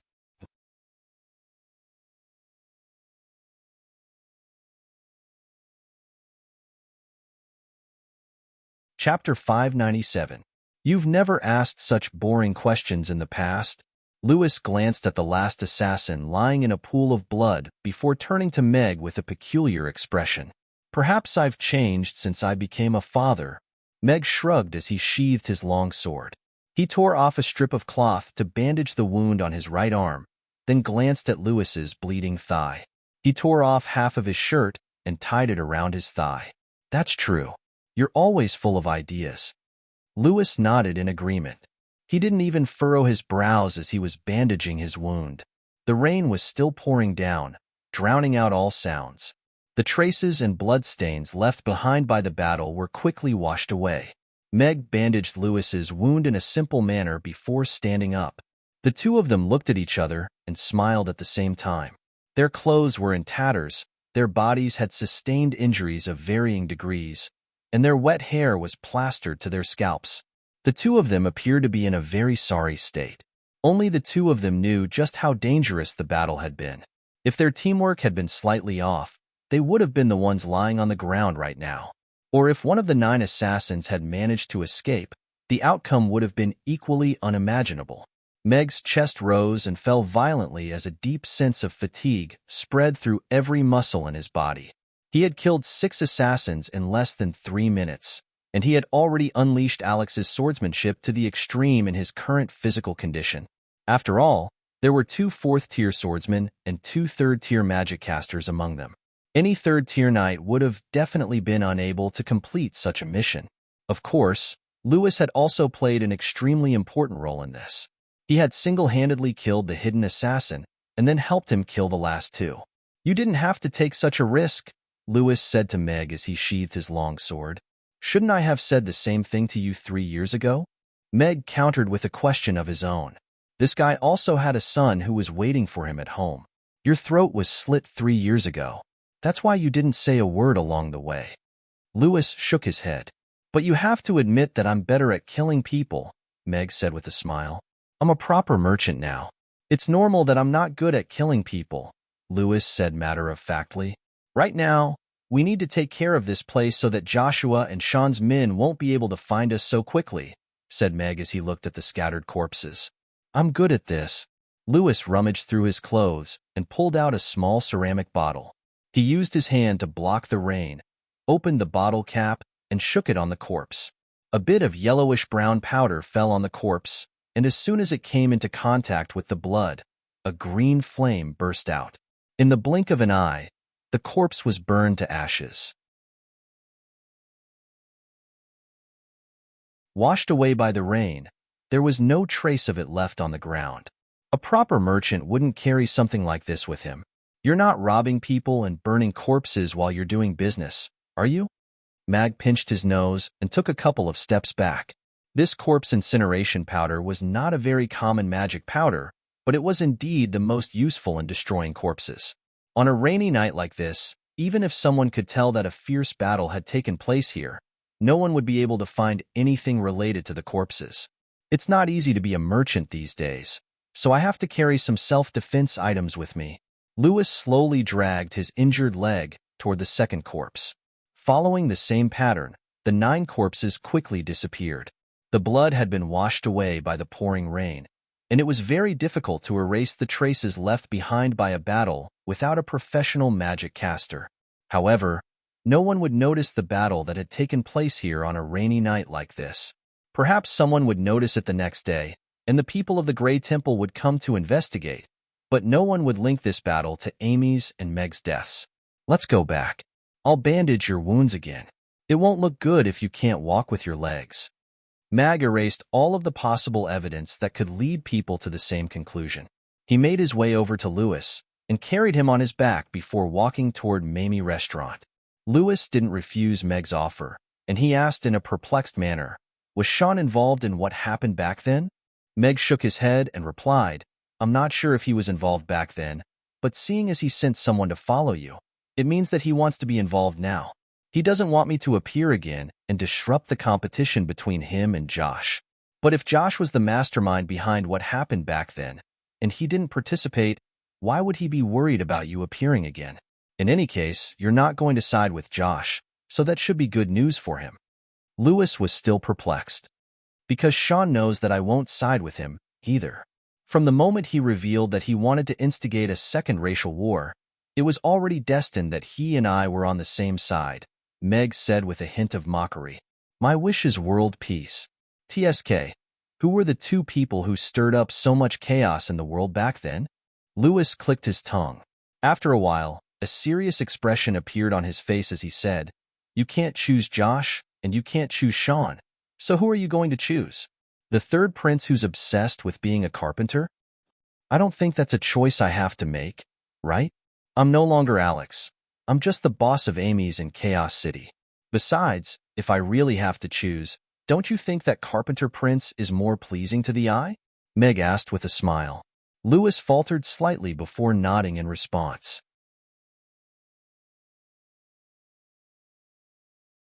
That's true. Under the cover of the heavy rain, the two of them returned to Amy's.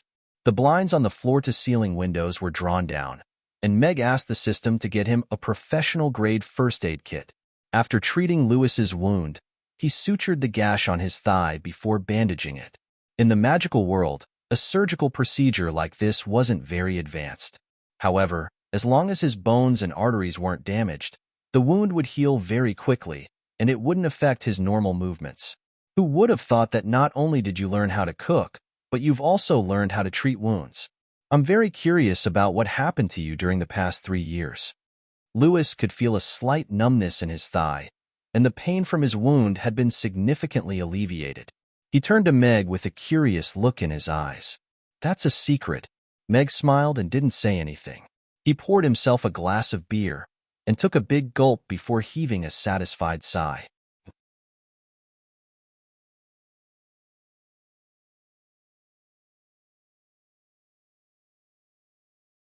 Chapter 598. Menard stood beside the desk with a respectful expression and said, "Ever since you agreed to join the Suede Textiles shop with young Mistress Gloria, the Suede Textiles shop sales haven't increased significantly, and they're still incurring losses. However, they've recently hired a lot of workers to organize the fabrics in the warehouse." Organize the fabrics from the past? Jeffrey's hands paused momentarily as he flipped through his book, and his brows furrowed as he said, "They're barely selling any of the new fabrics this year. What use are the fabrics from the past? Has Mars also become a child with a child?" Menard stood off to the side in a respectful manner and didn't say anything. He didn't have the right to comment on his young predecessor, and Jeffrey wasn't asking him a question. Instead, he was just muttering to himself out of habit. There are still over 20 days left. If we can't even manage a textile shop well, then there's no need for us to continue to be a candidate for the position of successor. Jeffrey continued to flip through his book and didn't say anything further. Will such clothes really be welcomed? In a room behind the Suede Textiles shop, Mars and Gloria were looking at the 3 sets of clothes on the table with unsure expressions on their faces. There were 3 sets of clothes, one of which was an off-shoulder dress, one of which was a strapless evening gown, and one of which was a chiffon dress. The first 2 dresses were simply too revealing for Gloria's liking.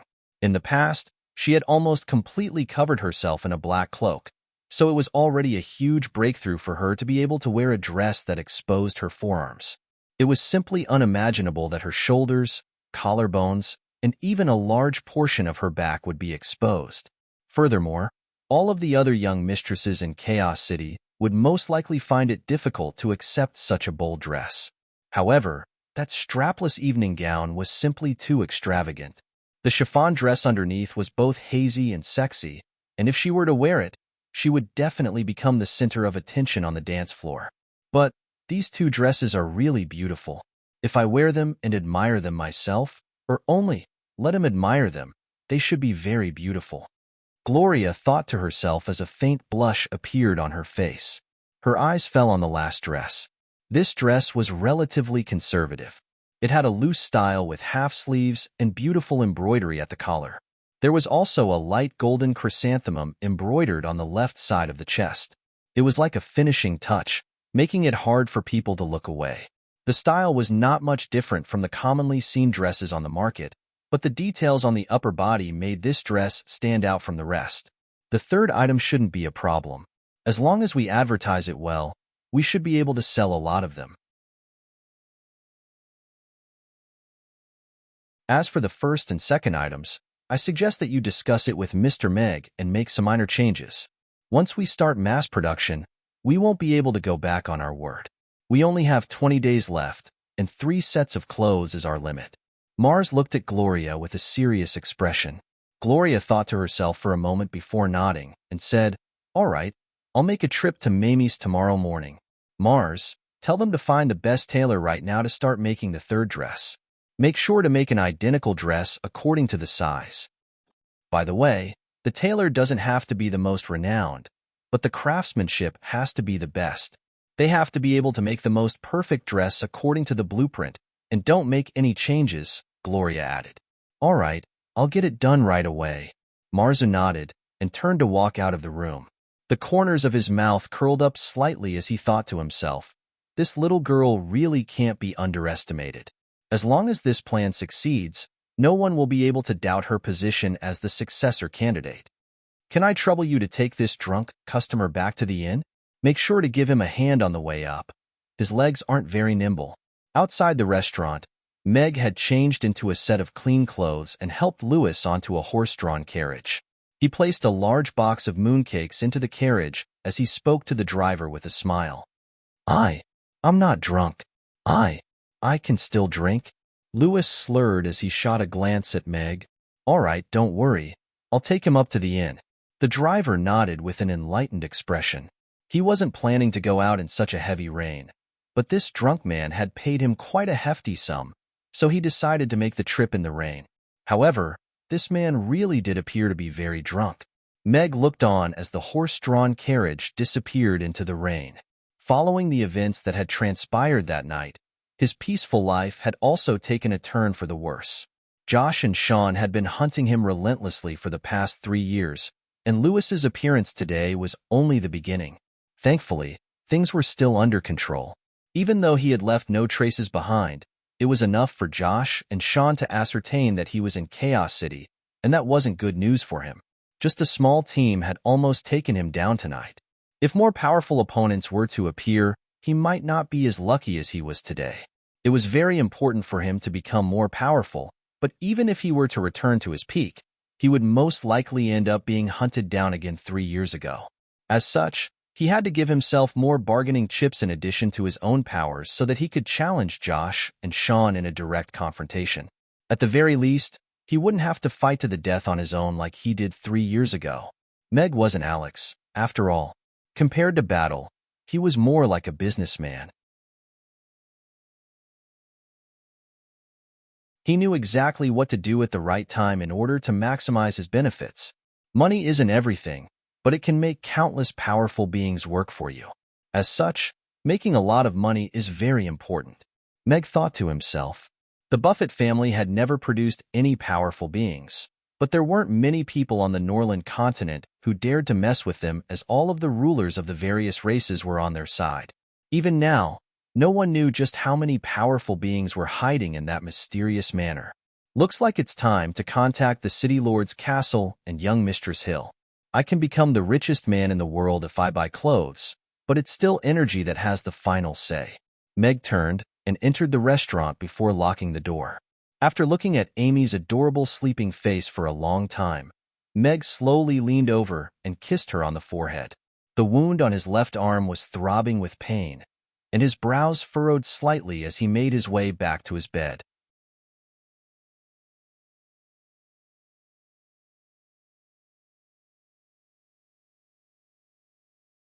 Chapter 599. The rising sun shone down on the houses in Chaos City, gilding the domed and pointed roofs of the houses with a layer of golden sand. The torrential rain had washed the entire city clean, and there were still sparkling and translucent water droplets hanging from the leaves of the trees beside the streets. There was a refreshing smell in the air. The last hint of summer's heat had been completely doused by the heavy rain, and the coolness of autumn had officially arrived. Everyone who opened their doors had bright smiles on their faces, and their moods seemed to have improved because of the pleasant weather. Meg pulled up the blinds, and the sunlight shone through the floor-to-ceiling windows onto his chef's suit, illuminating the smile on his face. His super regenerative abilities had almost healed the wound on his left hand overnight, and he had bandaged it again when he got up in the morning. His chef's suit had completely healed. Ding! The system has issued a new mission. Please open a branch restaurant of your own within 5 days. There are no restrictions on the location or size of the branch, but it must be a food-themed restaurant. If the mission is successful, you will receive a chance to spin the God of Cookery promotion wheel, and there is a 100% chance that you will win. Open a branch restaurant? Meg raised an eyebrow and pondered for a moment before saying, "Aren't you being a little too hasty? I can open a branch restaurant, but the facilities should be included in the mission reward, right? Renovations and all kinds of facilities. Otherwise, how can I open a barbecue stall in 5 days?" Barbecue stalls are an important part of China's supper scene, and they are enough to support an independent restaurant. "I don't think there's anything wrong with your idea," the system replied in a serious manner. "System, you might have some misconceptions about the concept of a branch restaurant. Most of the time, a restaurant will choose to open a branch restaurant because the restaurant's business is very good, and the restaurant has the spare capacity to expand its business. Mamie's business and customer flow have reached the requirements for a branch restaurant, but all of the dishes in the restaurant have to be handled by me, especially the beef kebabs. Without a lot of practice, there's no way that you can make beef kebabs that are as delicious as mine. You're asking me to open a barbecue stall right now. Isn't that neglecting the essentials? Mamie's business will be severely impacted." Meg's brows furrowed. This is indeed a problem, but as a system, if I keep issuing unchallenging problems, wouldn't it make me look like a lowly person? This will make me unable to raise my head in front of the other systems and become their laughingstock. Do you know how it feels to have a bunch of people yelling at you to leave the group every day? The system was silent for a while before crying out in grief and indignation.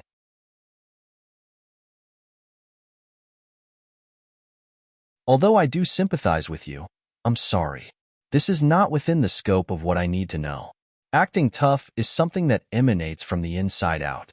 Some people are destined to not be able to act tough. This is life, just like you." System. Meg shrugged. "Nonsense. The system was created by the heavenly axiom. It has all the culinary recipes of Earth for the past 3,000 years. At the same time, it has dabbled in all the civilizations on Earth.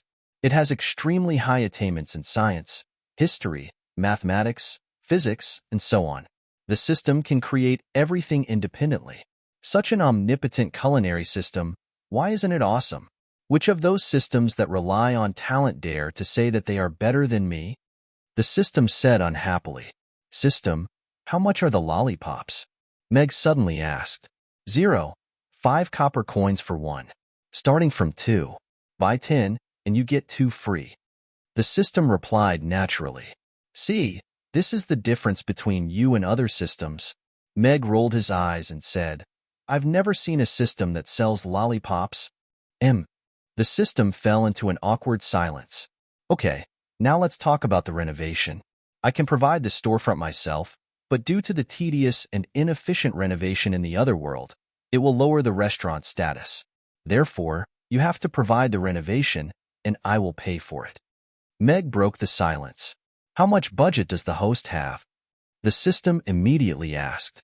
"Not much, at most 1,000 gold coins." Meg shook his head and said, "What kind of storefront does the host want to renovate? How big is the area? How much kitchen utensils do you need?" The specific price can only be determined after an evaluation. If it's only 1,000 gold coins, it will only be enough for a simple renovation without any kitchenware. The system said without hesitation. "Anyway, I can only take out 1,000 gold coins now. That's the upper limit. Since it's a branch, it must meet the operating standards. If it doesn't have kitchenware, it can't be considered a complete and normal branch at all. You can decide for yourself." Meg said, "A little scoundrel. A 30-square-meter ice cream shop. I need 2 ice cream machines. It's best that the renovation has some ice and snow characteristics. If it's too ugly, I won't pay. 1,000 gold coins is too little.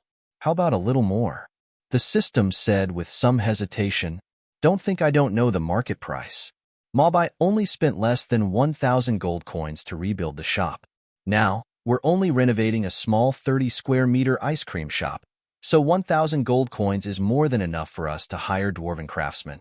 We can even buy 2 more ice cream machines with that amount of money," Mag said in a lazy manner. After a moment of silence, the system gritted its teeth and said, "All right, 1,000 gold coins to complete the renovation of the ice cream shop and 2 fully automatic ice cream machines." "All right, system."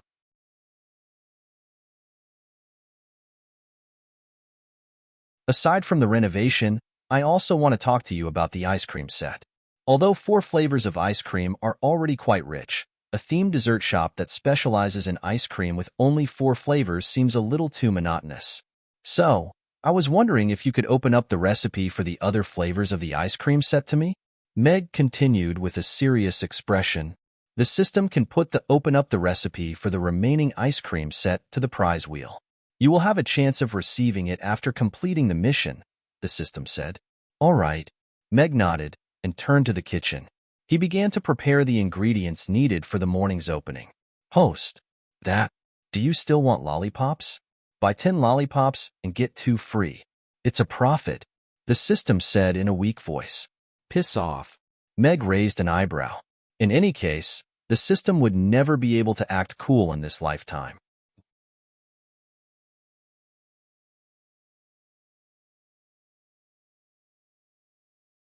Chapter 600. The restaurant is not open for business yet. Please come back later, Mag said without even turning his head when he heard the knocking on the door. Mr. Meg, it's me. There's something I'd like to ask you. Gloria's voice came from outside the door. Miss Gloria? Meg opened the door and was surprised to see Gloria standing outside. I'm so sorry to disturb you so early in the morning, Gloria said apologetically to Meg. Then she raised the blueprints in her hand and said, I have some questions for you about the blueprints. You'll be very busy after the restaurant opens, so I came early. Are you free now? Come in. As a business partner, you can ask me anything. Meg smiled and nodded. He opened the door completely and stepped aside to let Gloria in. Thank you. Gloria's face lit up. The smile on her face made her feel a lot more at ease. She walked into the restaurant with the rabbit in her arms. Miss Gloria, what questions do you have about the blueprints? Are the markings not clear enough for the tailor to make them? Meg gently closed the door and asked Gloria with a smile. Gloria pulled out the blueprints for the 2 dresses from the paper bag, and a blush appeared on her face as she looked at Mag. She bit down on her lower lip and didn't know how to continue. No, sir, your markings are very accurate, and even a tailor would be able to read them. It's just that these 2 dresses. Meg looked at the off-shoulder dress and the backless dress. He then looked at Gloria's expression and said with a smile, Miss Gloria, do you think these 2 dresses are too revealing and open? No, in my opinion, these 2 dresses are very beautiful. I've never seen such beautiful dresses. But, Gloria hurriedly waved her hands, but she was still a little hesitant as she continued.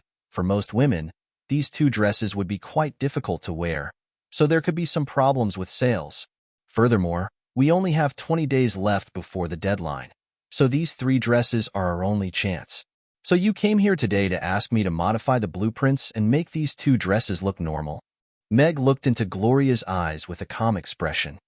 I respect your opinion, Mr. Meg, but I also have to be responsible to the employees of the Suede Textiles shop. Gloria looked into Meg's eyes with a hint of panic in her heart. Miss Gloria, I really admire your bold and imaginative ideas. Selling ready-to-wear clothes is a forward-looking idea that can change the entire garment industry on the Norland continent. Mag looked at Gloria with a smile and asked, however, I have to ask you a question now.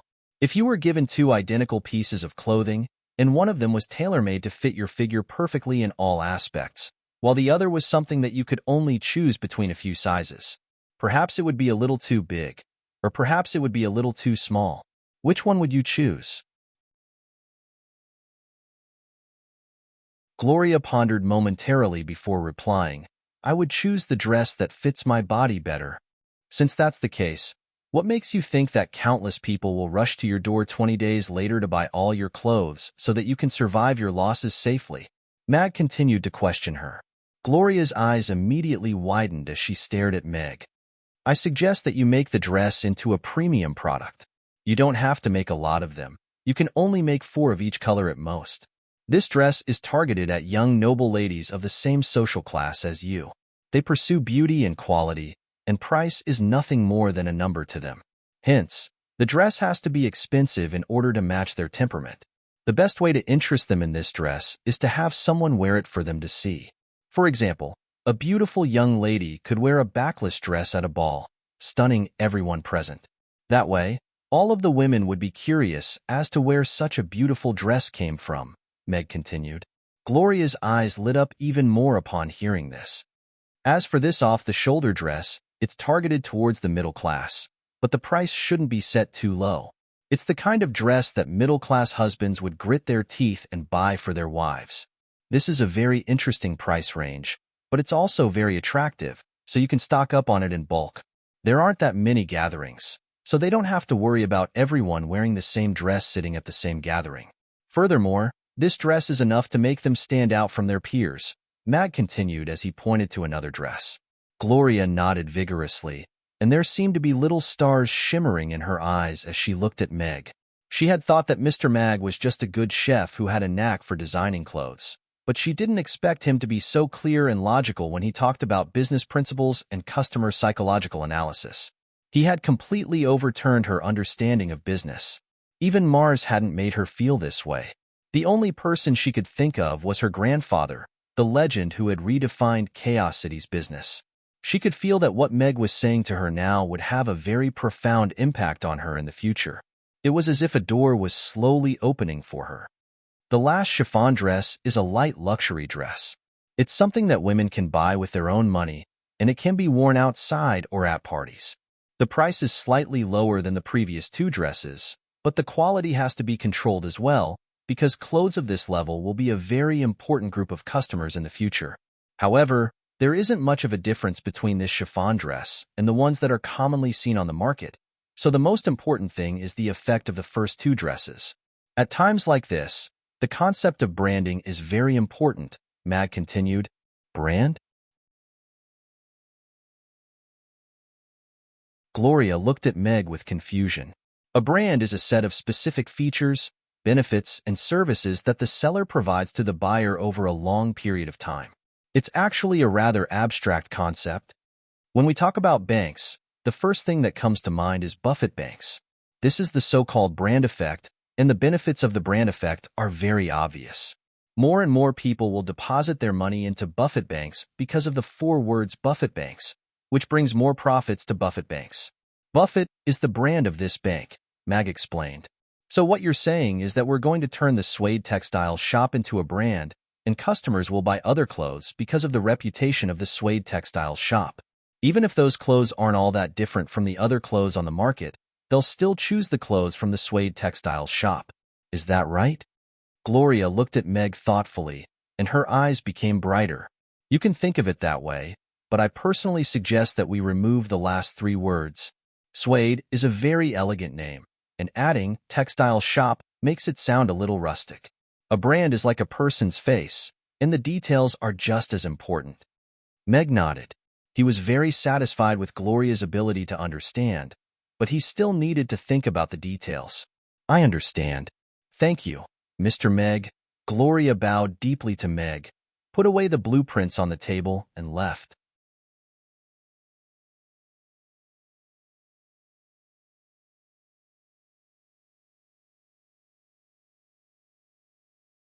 Chapter 601. Mamie's Mid-Autumn Festival Gala was very successful, and it undoubtedly increased the restaurant's popularity. Going to Mamie's to eat was slowly becoming a common phrase in the middle class, and it had also become a habit for many people. Donna, let's go to Mamie's for dinner tonight. Look at my skin. Hasn't it become fairer and more tender recently? It's all because of Mr. Mac's tofu pudding. Really? Let me see. I can really pinch water out of it. No. Let's go now. How can you only tell me now that you have such a good thing? Do you still have me in your heart? My man has been complaining about my ugly complexion recently. I'm just trying to see if it works first. I'll tell you as soon as I see the results. Let me tell you, as long as you eat this tofu pudding, your complexion will immediately return to your 20-year-old appearance. That stinky man of yours will definitely try to get close to you again. The two noble women held hands and giggled as they boarded a luxurious carriage. Isaac, my dinner party with the guests tonight has been booked at Mamie's, the middle-aged owner said to his waiter in a furniture store. Boss, that guest has always liked peace and quiet. Mamie's doesn't have a private room, and we have to line up. I'm afraid it's not very good, the waiter said hesitantly. I know that he likes peace and quiet, but compared to good food, he obviously prefers good food. This order is very important. The new furniture from the store across the street is fancier than ours. Our chances of getting the order aren't very high, so we have to take some risks." The owner shook his head, and a smile quickly appeared on his face. Of course, the risk of eating at Mr. Mac's restaurant is almost negligible. No one can resist that kind of delicious food, even if they have to line up outside. "Okay, I'll make the arrangements right away." The waiter nodded thoughtfully and turned to leave. "The last time I asked Miss Gina out for dinner, she didn't seem to be very satisfied. She doesn't seem to like barbecue. Do you think I can still ask her out this time? Moreover, what could he ask her to eat that would make her happy, and then fall in love with me?" In a pavilion, a young man with short yellow hair looked at a group of young men around his age. He scratched his head and said with some distress, these young people were all dressed rather extravagantly, and it was clear that they came from wealthy families. They were all smiling as they looked at conies, and they all began to offer suggestions.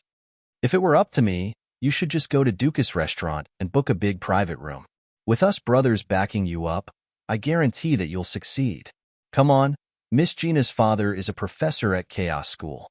She has a very strict upbringing and is a gentle and quiet girl. If we show up together, she's going to be so scared that she won't dare to interact with Salter again. But Dukas restaurant is not bad."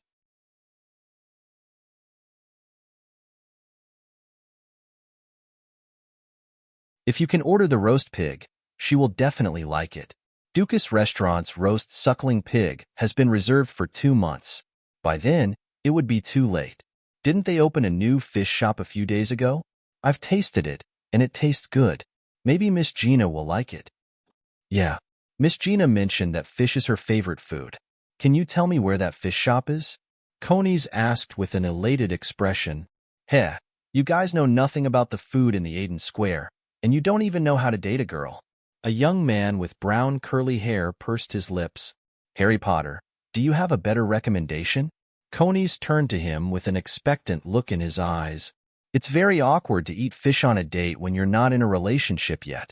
Miss Gina eats very slowly, and if she comes across a small fish bone, will she reach out to grab it or swallow it? No matter what she does, she definitely won't go on a date with you again, Harry Potter said with a serious expression. Gasp. Everyone drew a sharp breath, and Coney's expression also changed upon hearing this. The mere thought of how awkward that would be, and he immediately gave up. Of course, if you insist on eating fish, then you have to choose a fish without any small fish bones. That way, you can satisfy Miss Gina's love of fish and avoid the awkward situation that I mentioned earlier, Harry Potter continued. A fish without any small fish bones? How could there be such a fish in this world? Conies was even more dejected. Harry Potter, you're just spouting nonsense. Everyone rolled their eyes in unison. They had thought that Harry Potter would be able to provide some useful information, but it turned out that he didn't say anything at all. That's why I said you guys know nothing about the food in the Aiden Square. Amy's spicy grilled fish is grilled with fish without any small fish bones, and it's countless times more delicious than the fish shop you just mentioned. If Miss Gina agrees to your invitation, then you should be able to win her heart with this delicious grilled fish, Harry Potter said with a smile. The unknown little restaurant had already begun to integrate itself into the lives of the residents of Chaos City through word of mouth, and it was still expanding its influence. Father, I'm going to class now. Amy put her little wand into her pocket and waved at Meg before leaving the classroom. Today was Julian's class, so Meg didn't have to accompany her to school. Be careful.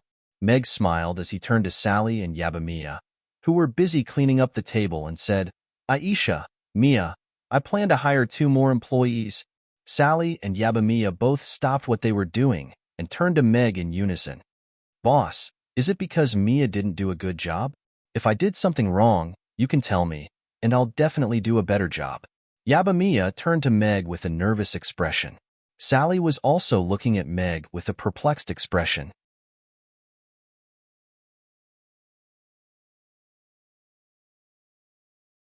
More and more customers had been coming to the restaurant recently, but with the current size of the restaurant and Meg's cooking speed, she and Yabamiya were still able to handle it. It's not like that. Mia, you and Aisha are both doing very well. I've never seen anyone do a better job than the 2 of you. I'm not hiring employees because you're not doing a good job. I'm planning to open another branch, so I need more employees, Meg explained with a smile. It appeared that both of them had misunderstood his intentions. Open a branch? Yabamiya and Sally were both surprised to hear this.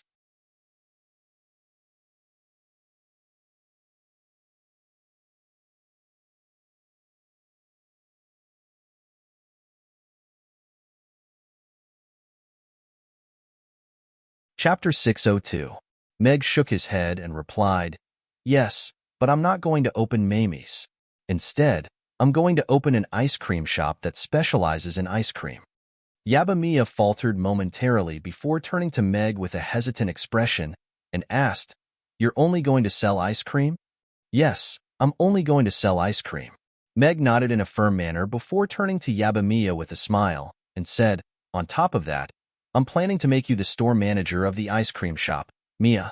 You'll be responsible for the operation of the shop.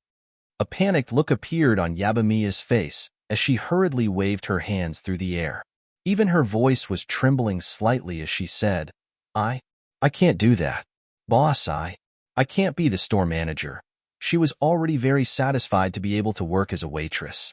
With her status, she could only work in a dark corner, but she was now able to provide sincere service to customers every day, and that made her very happy. However, Meg was going to make her the store manager of an ice cream shop. This was simply too big of a task for her.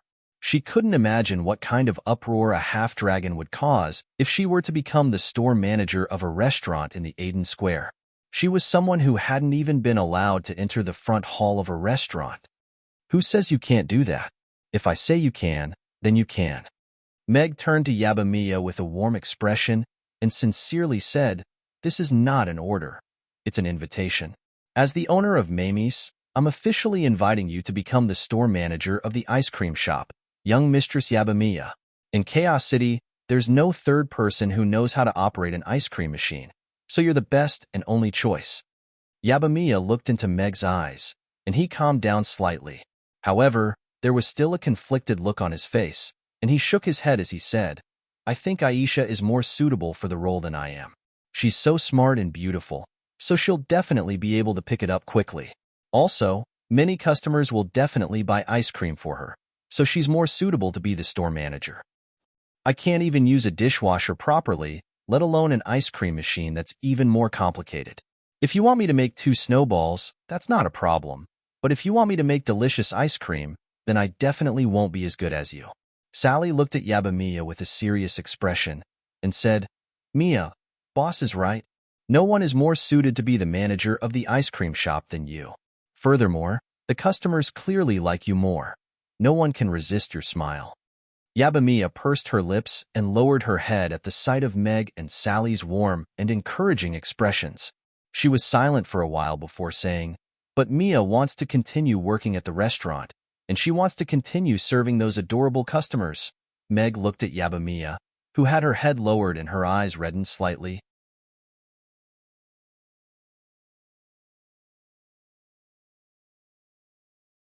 She was so thin and frail, and she gave off a very pitiful appearance. When he thought back to the first time they had met, he still found it hilarious and heart-wrenching at the same time.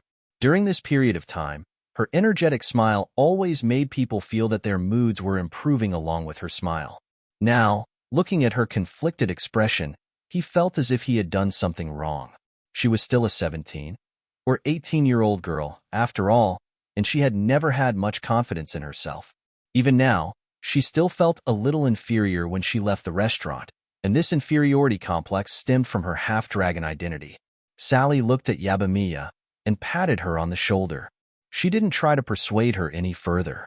Meg pondered for a moment before turning to Yabamiya and said, If that's the only reason, then I actually have a solution. It's just that you'll have to work a lot harder, Mia. I'm not afraid of hard work. Yabamiya's eyes immediately lit up. The ice cream shop in Amy's can operate at different times.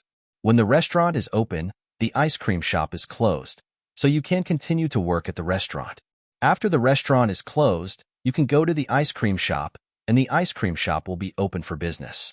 However, in that case, you'll be working 2 jobs at the same time, and it'll be very tiring.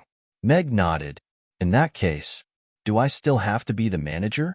Yabamiya was still a little hesitant. Mia, I've always told Amy that she's no different from other people. Half-elves, humans, and elves all exist on equal footing. That's the only way to live in the world. And you're the closest role model that Amy can see. If you can't beat yourself, then you can't beat any enemy. Meg looked into Yabamiya's eyes as he spoke calmly. Yabamiya slowly raised her head, and her eyes gradually lit up as she looked at Meg. She clenched her fists and nodded vigorously. All right, I'll do everything well, including being the manager. I'll be a good role model for Amy. I believe you can do it. A smile appeared on Meg's face.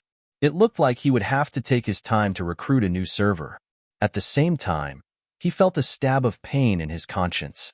Exploiting his employees like this was a little cruel. A smile also appeared on Sally's face. Let's get ready for business. I'll take care of the matters regarding the branch. Meg rose to his feet with a smile as he made his way out of the restaurant. Aisha, can I do it well? Yabamiya turned to Sally with a feeble expression. Of course. Boss is the best judge of character I've ever met. Sally nodded in a firm manner. Then I'll need your help when the time comes. A smile reappeared on Yabamiya's face. If you're willing to let me work part-time and pay me, then I'd be more than happy to help. Sally nodded, and the two of them smiled in unison. After the morning service, Meg made a trip to the City Lord's castle.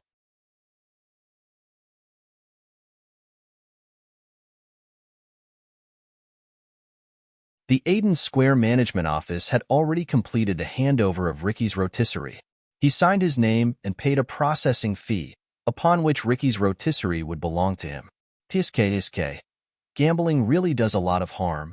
Meg stood outside Ricky's rotisserie, where half of the signboard had been destroyed, and heaved a forlorn sigh.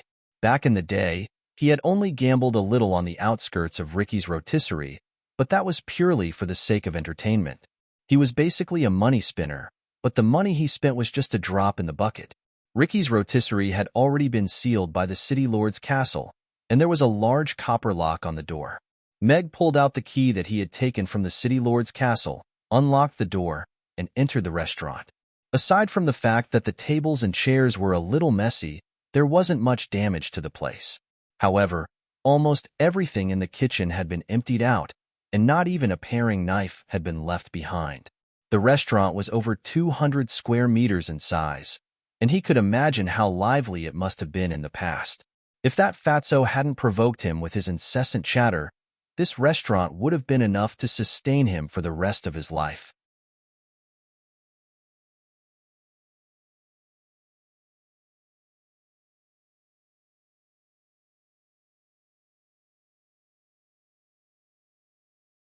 Chapter 603.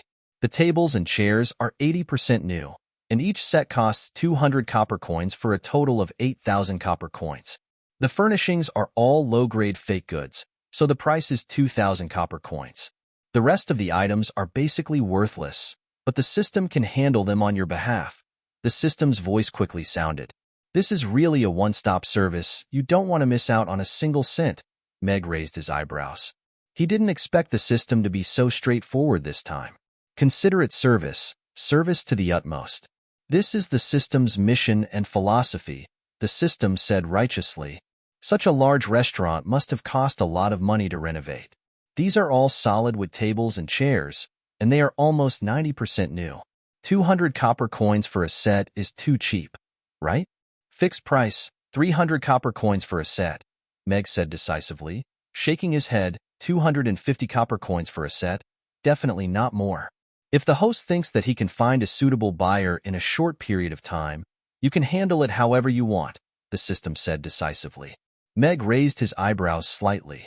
The system was sure that he didn't need the things in this barbecue shop, and he couldn't be bothered to deal with the matter of selling second-hand tables and chairs.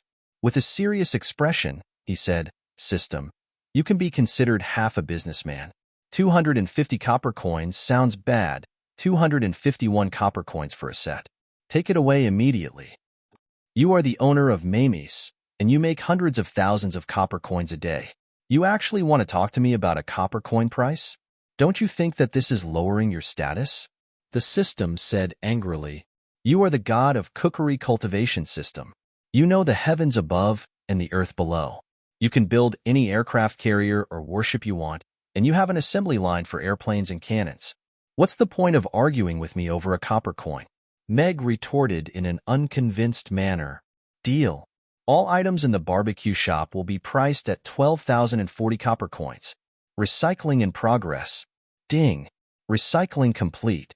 The cost has been transferred to the host's cashier. After a moment of silence, the system gritted its teeth and completed the transaction. Meg looked at the barbecue shop that had become empty in the blink of an eye. Even the painting of a bird on the wall had been taken away. Even bandits couldn't clean it up so cleanly. System, this is the location of the ice cream shop.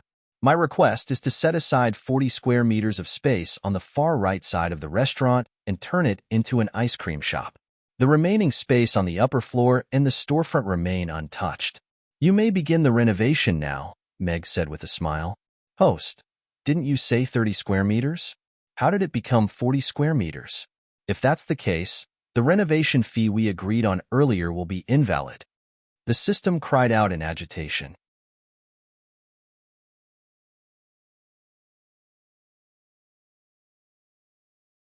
I was planning to make a small ice cream shop, but I don't think I'll be using this shop for the time being.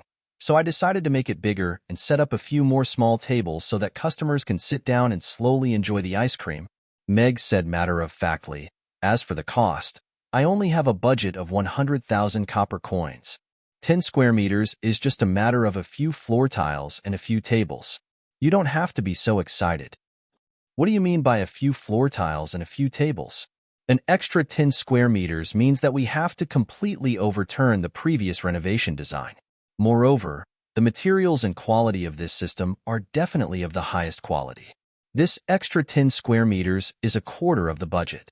You're simply black-hearted to the extreme, the system said angrily. In any case, I'll leave it to you. Tell me if it's okay or not. If it's not okay, I'll go out and find a painter. I just saw a dwarf holding a wooden board looking for a painter just now. Meg stood up and walked towards the entrance of the restaurant without hesitation. Fine, I'll do it. The system's annoyed voice sounded. Ding. The ice cream shop renovation cooperation has been reached. Renovation time limit, 5 minutes. Ding. 100,000 copper coins have been successfully deducted. Host, please choose the renovation style. Meg looked at the dozens of renovation plans that appeared in his mind.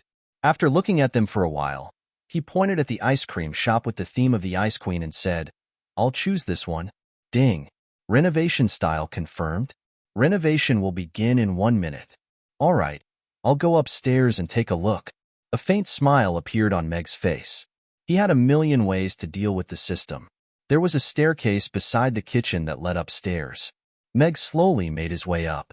After taking a few steps, he could see that there was some dust on the staircase, indicating that there weren't many people walking around. The door to the second floor was closed, but it wasn't locked. Meg pushed it open with a light hand, and a rotting smell immediately wafted toward him. Meg covered his nose with his hand and looked around. This place was clearly the storage room of Ricky's rotisserie. The lighting was very dim, and there were only 2 small windows. The large freezers were all wide open, and there wasn't a single piece of meat inside. It was unclear whether this was done by Ricky's employees or by Ricky's employees. There were also some ice shards on the ground. Aside from some rotten vegetable leaves in the corner, everything else had been removed. Meg didn't really care about this. Even though it was clearly stated in the contract that he couldn't remove anything from the restaurant, he had no interest in the ingredients of Ricky's rotisserie. The second floor was about the same size as the first floor. If all 4 sides were replaced with glass windows, they could definitely open up a restaurant or coffee shop. Meg only took a few glances at the second floor before closing the door. He didn't even enter the second floor. The sounds of renovation gradually died down, and he made his way down the stairs. Ding! The ice cream shop has been renovated successfully. Please inspect it. If you are satisfied, please leave a positive review. Meg had only just made his way down the stairs when the system's voice sounded. Meg looked at the ice cream shop that had already been partitioned off. He pushed open the door and looked to the far right, upon which his eyes immediately lit up. An ice cream shop with an ice blue and white theme appeared before his eyes. Snowflakes were slowly drifting down from the two-story floor-to-ceiling windows, and an ice queen in a blue and silver dress with a crown on her head stood at the center of the ice cream shop. Snowflakes revolved around her, and the entire ice cream shop was like a palace situated within a snowy mountain. It was grand yet intricate, and the fact that it was situated in the Aiden Square made one want to go in and explore it. However, the ice cream shop had most likely been hidden by the system, so no one had noticed such an eye-catching ice cream shop that had suddenly appeared on the side of the road. This was exactly what Mag wanted. An ice cream shop that had appeared out of nowhere was far too eye-catching. It's not bad. Meg opened the crystal door and nodded with a pleased expression. Such a stylish renovation had only cost him 100,000 copper coins. 100 gold coins. There was nothing to complain about. Of course, there was no way the system was going to praise him.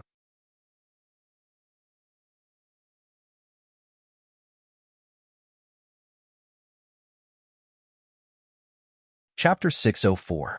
This is my 101st attempt. I should be able to succeed this time, right? Within a cavernous cave, a young woman with short pink hair stood in front of an antiquated stone statue spell formation. She gripped her wand with a nervous expression as she slowly took a step forward before slowly raising her left hand. Which idiot decided that we had to use blood to activate spell formations? There's nothing new about this method at all. It really hurts. The young girl looked at her delicate fingers with a resentful expression. She looked at the white jade pillar in the center of the spell formation, and then looked at her own fingers. After hesitating for a long while, she gritted her teeth and took 2 steps forward. The woman of the moon will never admit defeat, she said with a determined expression. She pulled out a thin needle and stabbed it into her fingertip with a trembling hand. Arg! An extremely blood-curdling cry reverberated throughout the cave, and a drop of golden blood slowly flowed from her fingertip. Let me see where this spell formation that I've been repairing for 10 years leads to. The young woman's face paled slightly, and her lips trembled as she made her way toward the white jade pillar. Amy's father, are you really going to open another ice cream shop? The kind that only sells ice cream? Amy looked at Meg, who was grilling beef kebabs in the kitchen, with an elated look on her face. That's right. Furthermore, Mia will be the manager of the ice cream shop. It's a shop that only sells ice cream. You'll be able to see it in 2 days. It's a very beautiful ice cream shop. Mag nodded with a smile. I'm afraid I won't be able to do it well, Yabamiya said in a quiet voice with a hint of concern on her face. Wow, Big Sister Mia is so awesome. Manager. Amy's eyes lit up, and she slowly inched closer to Yabamiya as she whispered, Big Sister Yabamiya, you're the store manager. So can I sneak into your ice cream shop to eat ice cream in the future? You can't tell father about this. Meow, Ugly Duckling, also made its way over to Yabamiya with anticipation in its eyes. Well, Yabamiya looked like she was in a dilemma. I heard everything. You 2 brats, you're not allowed to sneak over to Mia's place to eat ice cream. Meg turned around and warned the 2 brats. All right, then I can only eat in the restaurant. Amy stuck out her little tongue and returned to her seat with a resigned expression. Ugly Duckling also shook its head dejectedly. It walked over to Amy and rubbed its head against her calf. She then picked it up and placed it on her lap, where it curled up comfortably. All right, the barbecue is done. Let's eat. Meg placed the 3 different flavors of roast beef kebabs on 3 separate plates and walked out of the kitchen with a smile on his face. At this moment, a golden light suddenly lit up in the middle of the restaurant.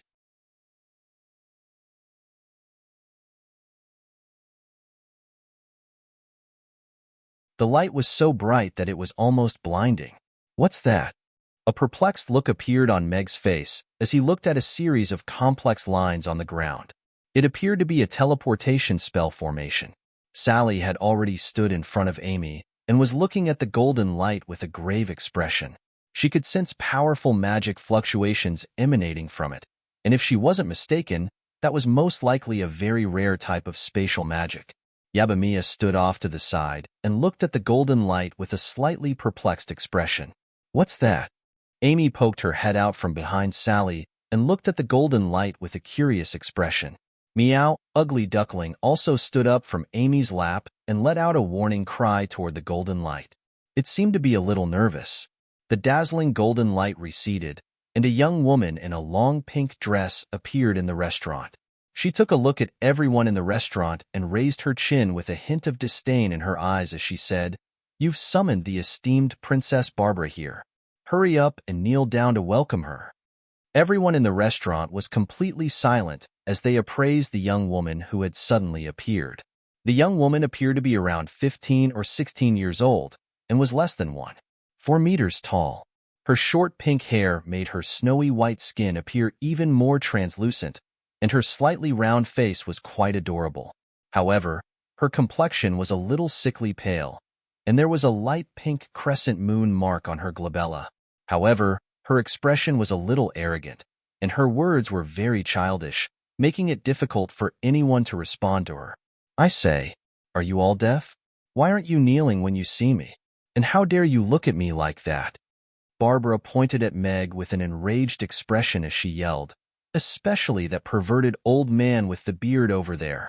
Do you think I'm an old man like you can look at?" Old man? Meg's eyes widened.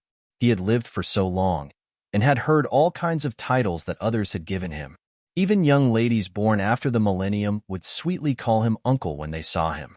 Who would have thought that he would encounter a setback here? He was actually being called an old man by a young lady. That sexy mustache was comparable to Peng Yuyin's masculinity, yet he was actually being called perverted? This guy was simply incorrigible. "I say, Auntie, where did you come from? You're already so old, yet you're still dressed in such pink to pretend to be a little princess. Aren't you tired? I also know who doesn't have a girl's heart, but it's fine if you play at home, but you came to my restaurant to play Descend, and you even forced yourself to say that you were summoned by us. This is your fault.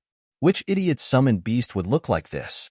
Ma Chong looked at the pink-haired young lady with a fake smile as he spoke.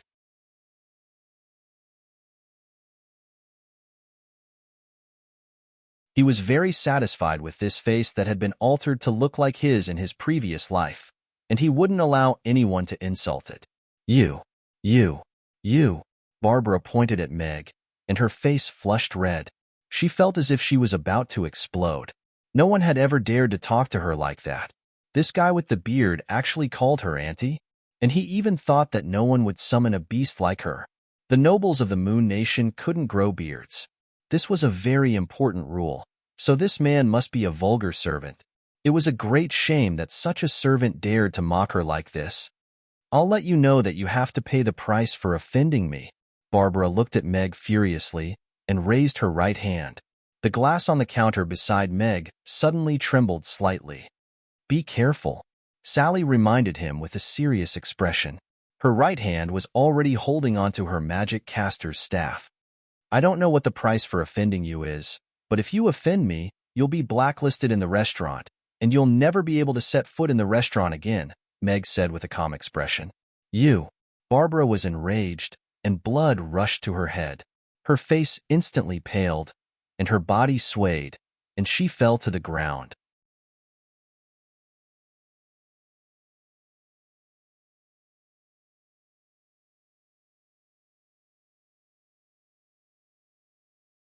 Chapter 605. Father, who is this big Sister Pink? Why did she suddenly appear in our restaurant? Amy made her way over to Barbara, who was lying on the ground, with a curious look on her face. She doesn't seem to know where she is, and she calls herself a princess. Could she really be a princess? Yabamiya also made her way over with a perplexed look on her face. I don't know who she is either. If she's not a delusional person, then she's most likely a princess who came from some remote mountain village. I don't think there's a princess like that in the Roth Empire. Meg shook his head with a shake of his head. He was also rather perplexed by this girl who was full of delusions. She most likely teleported here using a teleportation spell formation, but I don't know if it was a fixed teleportation spell formation or a random teleportation spell formation. Furthermore, She's a powerful spatial magic caster with at least 7th tier power, but there's no princess of her age in the Roth Empire's royal family. Sally put away her wand and squatted down to examine Barbara's complexion. Her brows furrowed as she said, "Her blood essence is very weak, and that's why she fainted. Then what should we do now? Father, let's save her. Big Sister Pink is so pitiful." Amy looked up at Meg with a pleading expression. "Can you wake her up, Aisha?" Meg was initially thinking about tossing this silly girl out of the restaurant, but his heart softened upon hearing Amy's pleas. He turned to Sally. "I'll try, but I can't guarantee that she won't be hostile toward us after she wakes up." Sally nodded as she pulled out her wand and twirled it around Barbara's head. A faint green halo appeared above her head before slowly fusing into a tender green leaf, which drifted down to her glabella before fusing into the pink crescent moon on her glabella. This crescent moon seems to be rather similar to the one on Princess Irina's glabella. It's just that Her Highness's crescent moon is light golden, while hers is light pink. Could it be that there's a connection between the two? A hint of confusion flashed through Sally's eyes, but she didn't express it. As the tender green leaf merged into Barbara's forehead, her pale face finally regained some color. Her furrowed brows slowly relaxed, and after a while, she let out a soft moan. Before she opened her eyes, her nose twitched, and the rich aroma of barbecued meat wafted into her nose. This aroma? Could it be barbecue? But how can the barbecue have such an alluring aroma? Barbara had already sobered up a little, and her heart was immediately aroused by the tempting aroma. Barbecue was her favorite food, and it was an essential part of her daily diet. She had thought that the barbecue cooked by the chefs in the palace was already the most delicious, but after smelling this aroma, she discovered that just this aroma alone was thousands of times better than that of the chefs in the palace.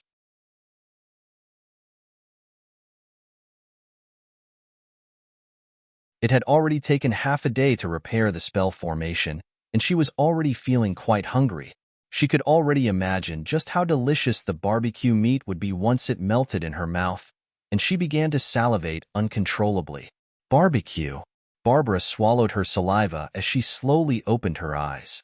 Her gaze just so happened to fall upon the kebab in Meg's hand, and her eyes immediately lit up as her stomach began to grumble. She was like a traveler in the desert who had suddenly discovered a source of water. Could it be that she fainted from hunger? She's so pitiful. Amy looked at Barbara with a sympathetic expression. "I think that's quite possible." Meg nodded in agreement. Just what kind of suffering did she go through before coming here? Even though she's starving, she still has to put on a brave front and pretend to be a princess. Yabamiya heaved a forlorn sigh. "Everyone has their own difficulties, so I can empathize with her." Sally nodded. "Huh?"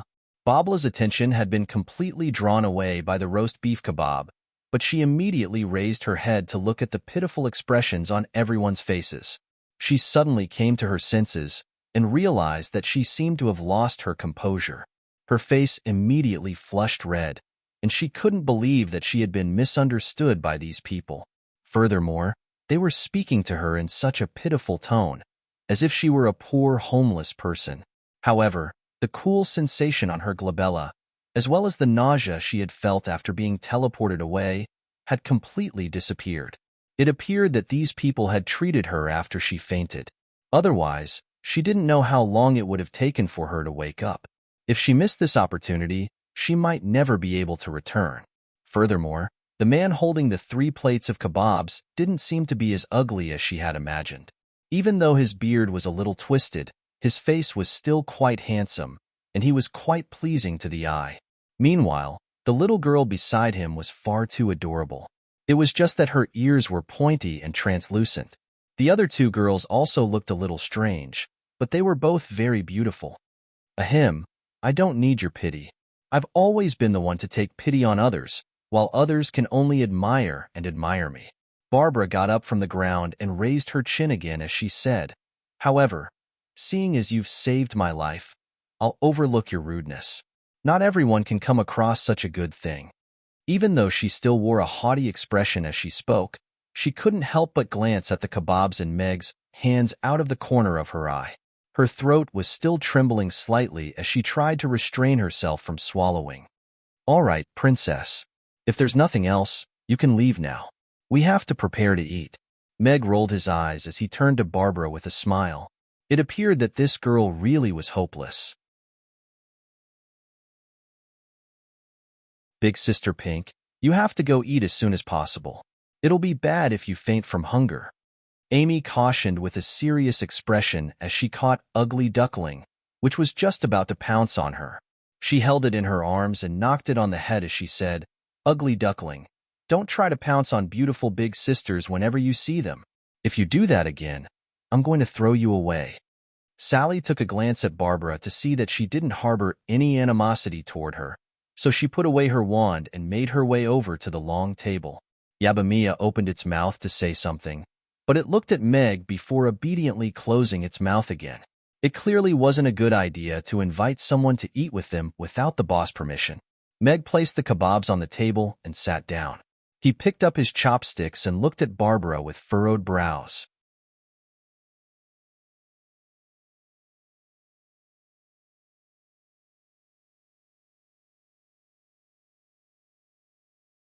Chapter 606. I refuse. Meg shook his head without any hesitation. He pointed at the door with his chopsticks and said, "The door is over there, Your Highness. Please step out from there. Of course, if you want to eat in the restaurant, you can go out and line up first. You can order after the restaurant officially opens. Here, even princesses have to line up." You. Barbara stared at Meg with her mouth wide open, as if she couldn't believe her ears. This guy actually refused her request, and he even told her to go out and line up before she could eat in the restaurant. Blood rushed to Barbara's head, and her body swayed. She felt as if she was going to faint again, and she had to support herself with the table beside her to support herself. "Your Highness, please don't faint just because you don't like what you say. It's going to affect our meal progress. It's going to be hard on Aisha to save you, and she still has to go to work in a while." Meg raised his eyebrows as he looked at Barbara with a resigned expression. He didn't know if this girl was suffering from hypoglycemia or anemia, but she was simply too weak. Barbara glared at Meg, and she supported herself with the table as she tried to leave. She had never been humiliated like this before. She was a noble princess, so how could she accept this? Thus, she had to leave. "Father, this big sister is so pitiful. Look at how weak she is. It looks like she can't even walk. Why don't we?" Amy looked at Barbara with pity in her eyes. She took a bite out of a kebab, and an expression of enjoyment appeared on her little face as she chewed happily. "Today's roast beef is also delicious. It's fragrant and tender." Gulp. Barbara, who was about to leave, couldn't help but gulp. She looked at Amy, who was immersed in the delicious taste of the roast beef, and felt as if her legs were filled with lead. She looked at Amy and thought to herself, "This little girl is so cute, so she must be very kind. Maybe she'll take the initiative to ask me to stay for dinner. When the time comes, I'll just have to say no and sit down, and then I'll be able to enjoy the delicious roast beef." Amy swallowed the beef in her mouth, and only then did she think of Barbara. She looked at her with a sweet smile and said, "Why don't we let her sit down and watch us eat? She should be able to walk after resting for a while." Barbara felt as if an arrow to her heart. Was there anything crueler in this world than letting a starving person watch others eat? This little girl looked innocent and cute, but if she was cut open, she would definitely be as black as her father. After taking 2 steps toward the door, Barbara's legs went weak, and she lost control of her body and fell directly onto a table, facing Meg and the others. Her face turned even redder, and she tried to get up, but she felt as if her body was completely powerless. She felt as if her heart had been twisted into a fried dough twist.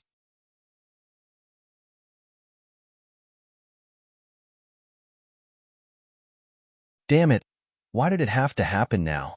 It must be because that stupid stone pillar just now sucked too much of my blood. My reputation is going to be ruined here. I think this little girl is really hungry. She can't even stand. Boss, why don't we let her eat with us first? Otherwise, she won't even be able to walk out of the restaurant. Yabamia looked at Meg and said, "Yes, father, I think big sister Mia is right. This little girl must have run away from selling matches, and she's about to starve to death. Amy nodded in agreement. Meg thought for a moment, then nodded and said, "All right, then let our princess sit down and eat something first." This little girl really did look like she was starving. It would be a little inhumane to drive her out like this. "Let me help you over." Yabamiya got up and walked toward Barbara. Barbara straightened her body slightly and nodded slightly. "All right, since you guys are so sincere in inviting me, I'll reluctantly agree to eat with you guys. However, I have to use silver cutlery, wash my hands with white flour dew, and wipe my hands with a silk towel. I'll drink a bowl of soup first and then, the faucet is in the kitchen and the cutlery is on the table. I didn't prepare any soup for lunch today. Of course, if you feel wronged, you can refuse." Meg interrupted Barbara, then smiled and said, "Also, you're only eating in advance. It's not free." Barbara stared into Meg's eyes for a while before averting her gaze in the end. This man was the most ungentlemanly, brazen, and petty man she had ever seen. However, Barbara chose to give in the end as she smelled the alluring aroma of roast meat and looked at the glistening roast beef. She pursed her lips and harumphed lightly, but didn't dare to show too much displeasure on her face as this man really could kick her out right now. "When I get back to the royal palace, I'm going to get father to find this guy and let him know who the princess of the Moon Nation is. I'm not someone a bearded man like him can humiliate." Barbara thought to herself viciously as she allowed Yabamiya to help her sit down at the long table. Meow. Ugly Duckling, which was lying in Amy's arms, extended its little paw and meowed at Barbara with a hint of hostility in its eyes. "Oomph, kitty, how dare you yell at me?" Barbara also glared at Ugly Duckling, neither of them willing to back down. "Ugly Duckling, don't bully Big Sister Pink. She can't even beat you now." Amy pressed down on Ugly Duckling's little paw with a meaningful expression. Meow. Ugly Duckling took a glance at Barbara before withdrawing its little paw with a disdainful look on its face. "Huh, I'm being looked down on by a kitty?" Barbara was starting to doubt her life. "There's just enough food on the table for us to eat. You can choose 1 or 2 dishes for lunch now, and I'll go get more," Meg said to Barbara in a calm voice. She was a customer now. "I want roast meat. 1 plate."